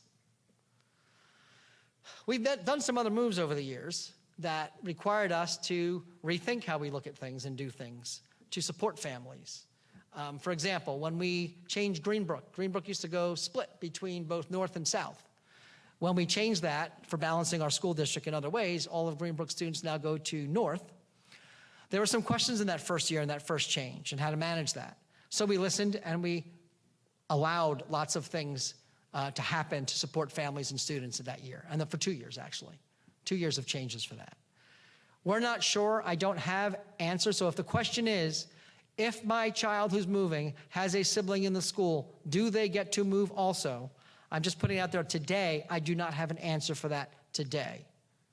We will have one shortly. There's a lot that goes into that. Transportation, class size. We have to look at that and see the impact. Once we're able to fully establish that after tonight, we'll be reaching out and we'll be making decisions on that. We're also right now opened up the door once we've announced all this to staff so that they can have a say to a degree of that's how it works, of whether or not they're interested in transitioning or transferring. That's kind of what's happening right now. So we can maximize as much as we can. But those are big questions and we get that, which is why we want to get this done fast and offer everybody those solutions. This is the makeup. The only thing not on this particular document, I didn't put it on, is the Brooks Crossing adding to, but this is it. So if you do get confused of what's happening, it's on this. It was also sent out to all the elementary families and the board.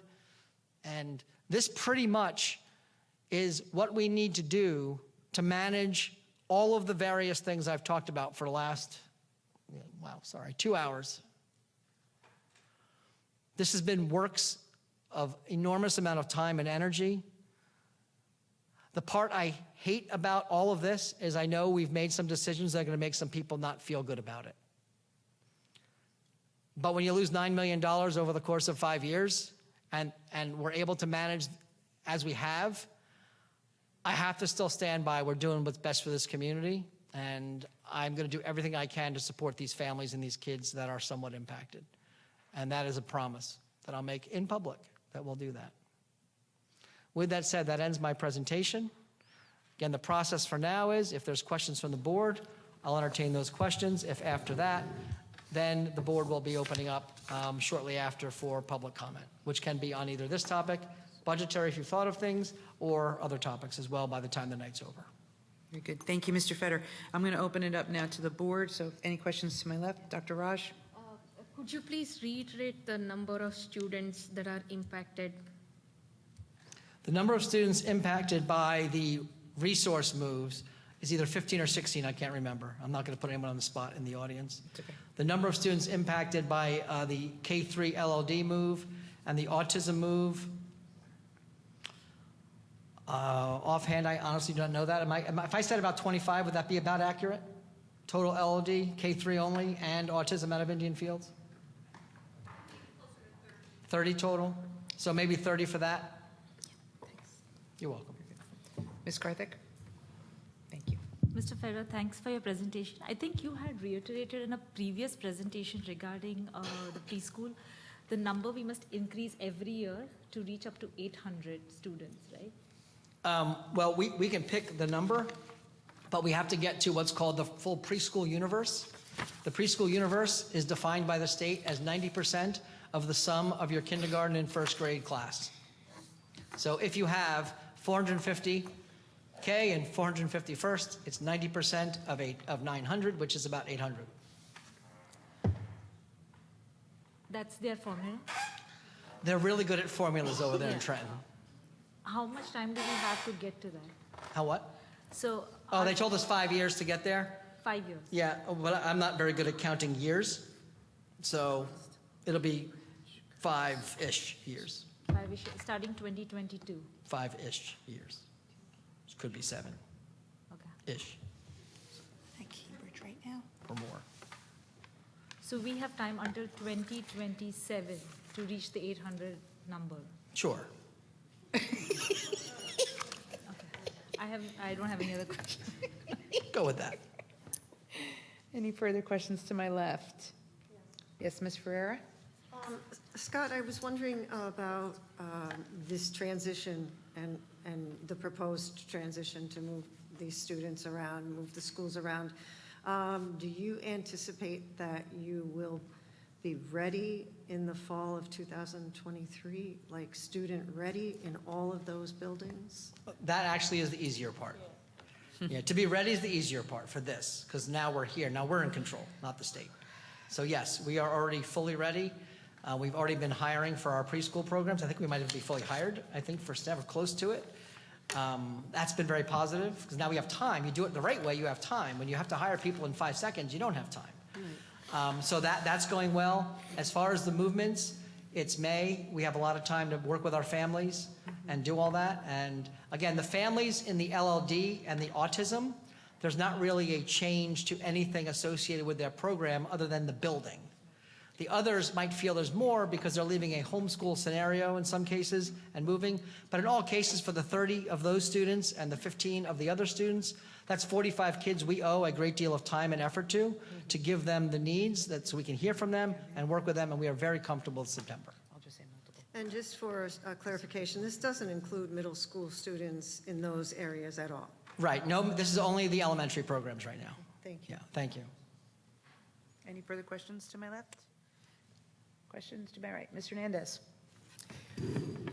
So I just want to clarify the programs, just make sure I'm right here. So in-class support and the resource rooms, those will be children with IEPs that are in a general education classroom and pulled out during the course of the day for a portion of the day to meet with a special ed teacher, whether it be in language arts or math or whatever their IEP suggests. Could be that it happens in a classroom or it could be happens out of Okay, a so classroom. in-class But support means the first part you said was that they have an IEP.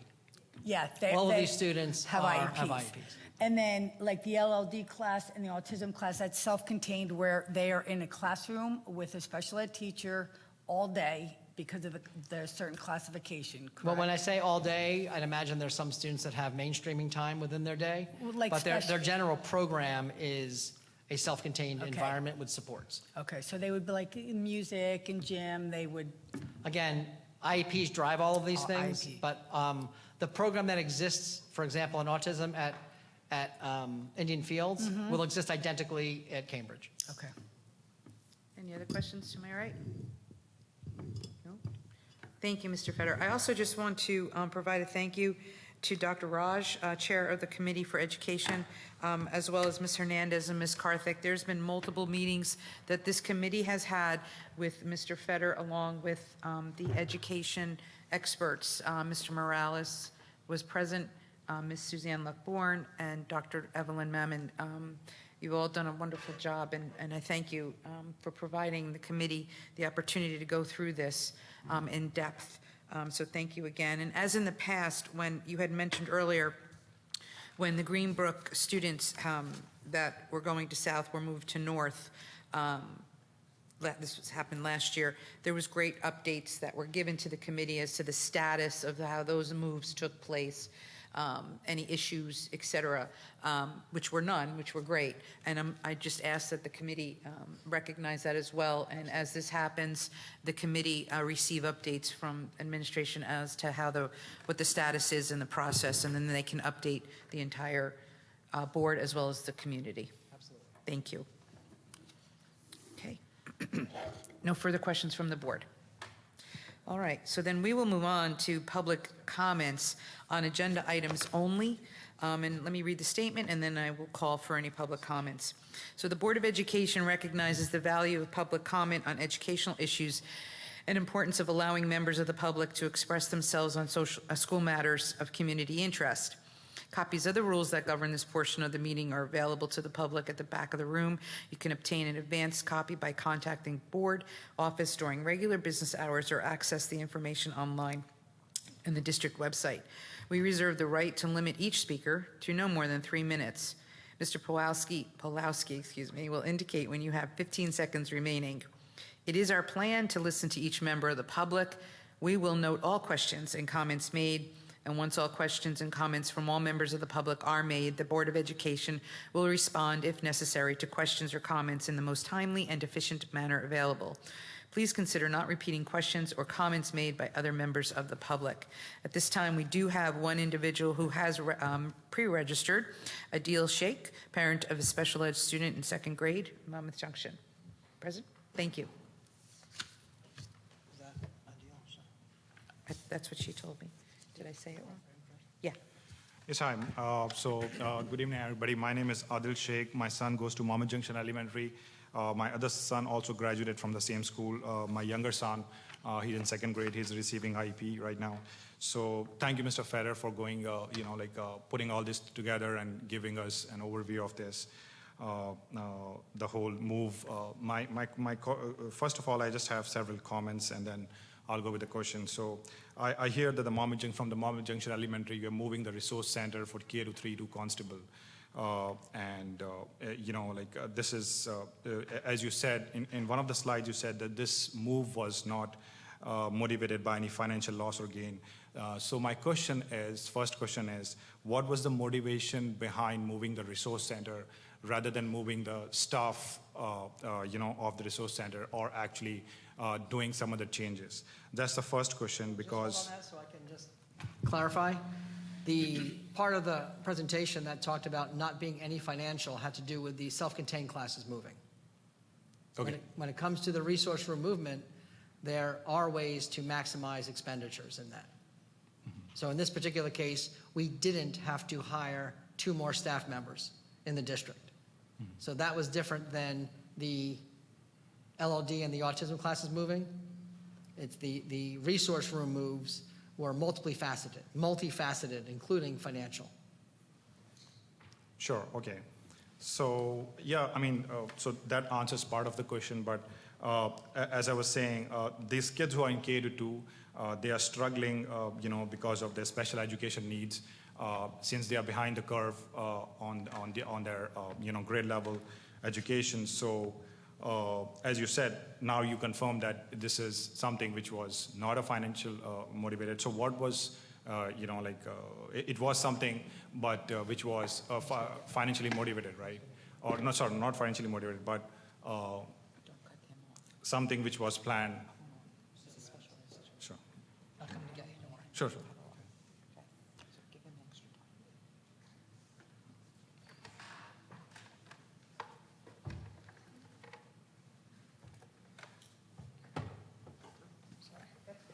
Yeah, One second, let me try and answer for you. So when it comes to the special education program for resource ICS and ICR, another main motivator for us was guaranteeing single grade instruction delivery to our students. That was, if not the biggest motivator, up there with the biggest motivators. That's a pretty big deal for us and something we feel very strongly about. So I don't have 100 different motivators. I have exactly what I listed, which is managing the costs and strengthening what we believe will strengthen the program. Sure. So we really appreciate that single grade instruction delivery, and I think that will really help, the kids get grade level instruction.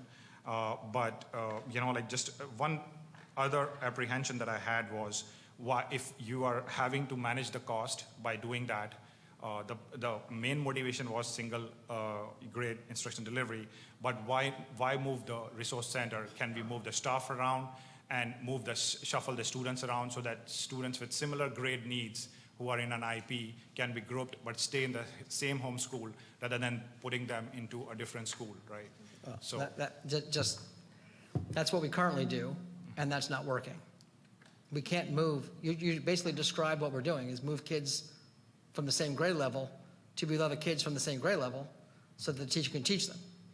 That's exactly what we are doing, but we don't have the number of students who have that need in any one school. It would cost the district way too much. I couldn't do it. We would not be able to afford to do it. And legally, we don't have to do it. So instead of using the I don't have to do it argument, let's do it and do it the best we can. And that's why we're doing it. With that, it might be best to maybe work with the case manager and hear some more of that. But he has still time, correct? Yep. So yeah, I mean, my only concern was that, if the student can stay in his home school rather than going to a different school, because the social and emotional challenge that we'll face, for example, if the kid is in 3rd grade and he has spent like almost 4 years or more than 3 years in the same school, he has built up a relationship with his peers, with his neighbors, and with his, he has made some relationships with the teachers and with also the students.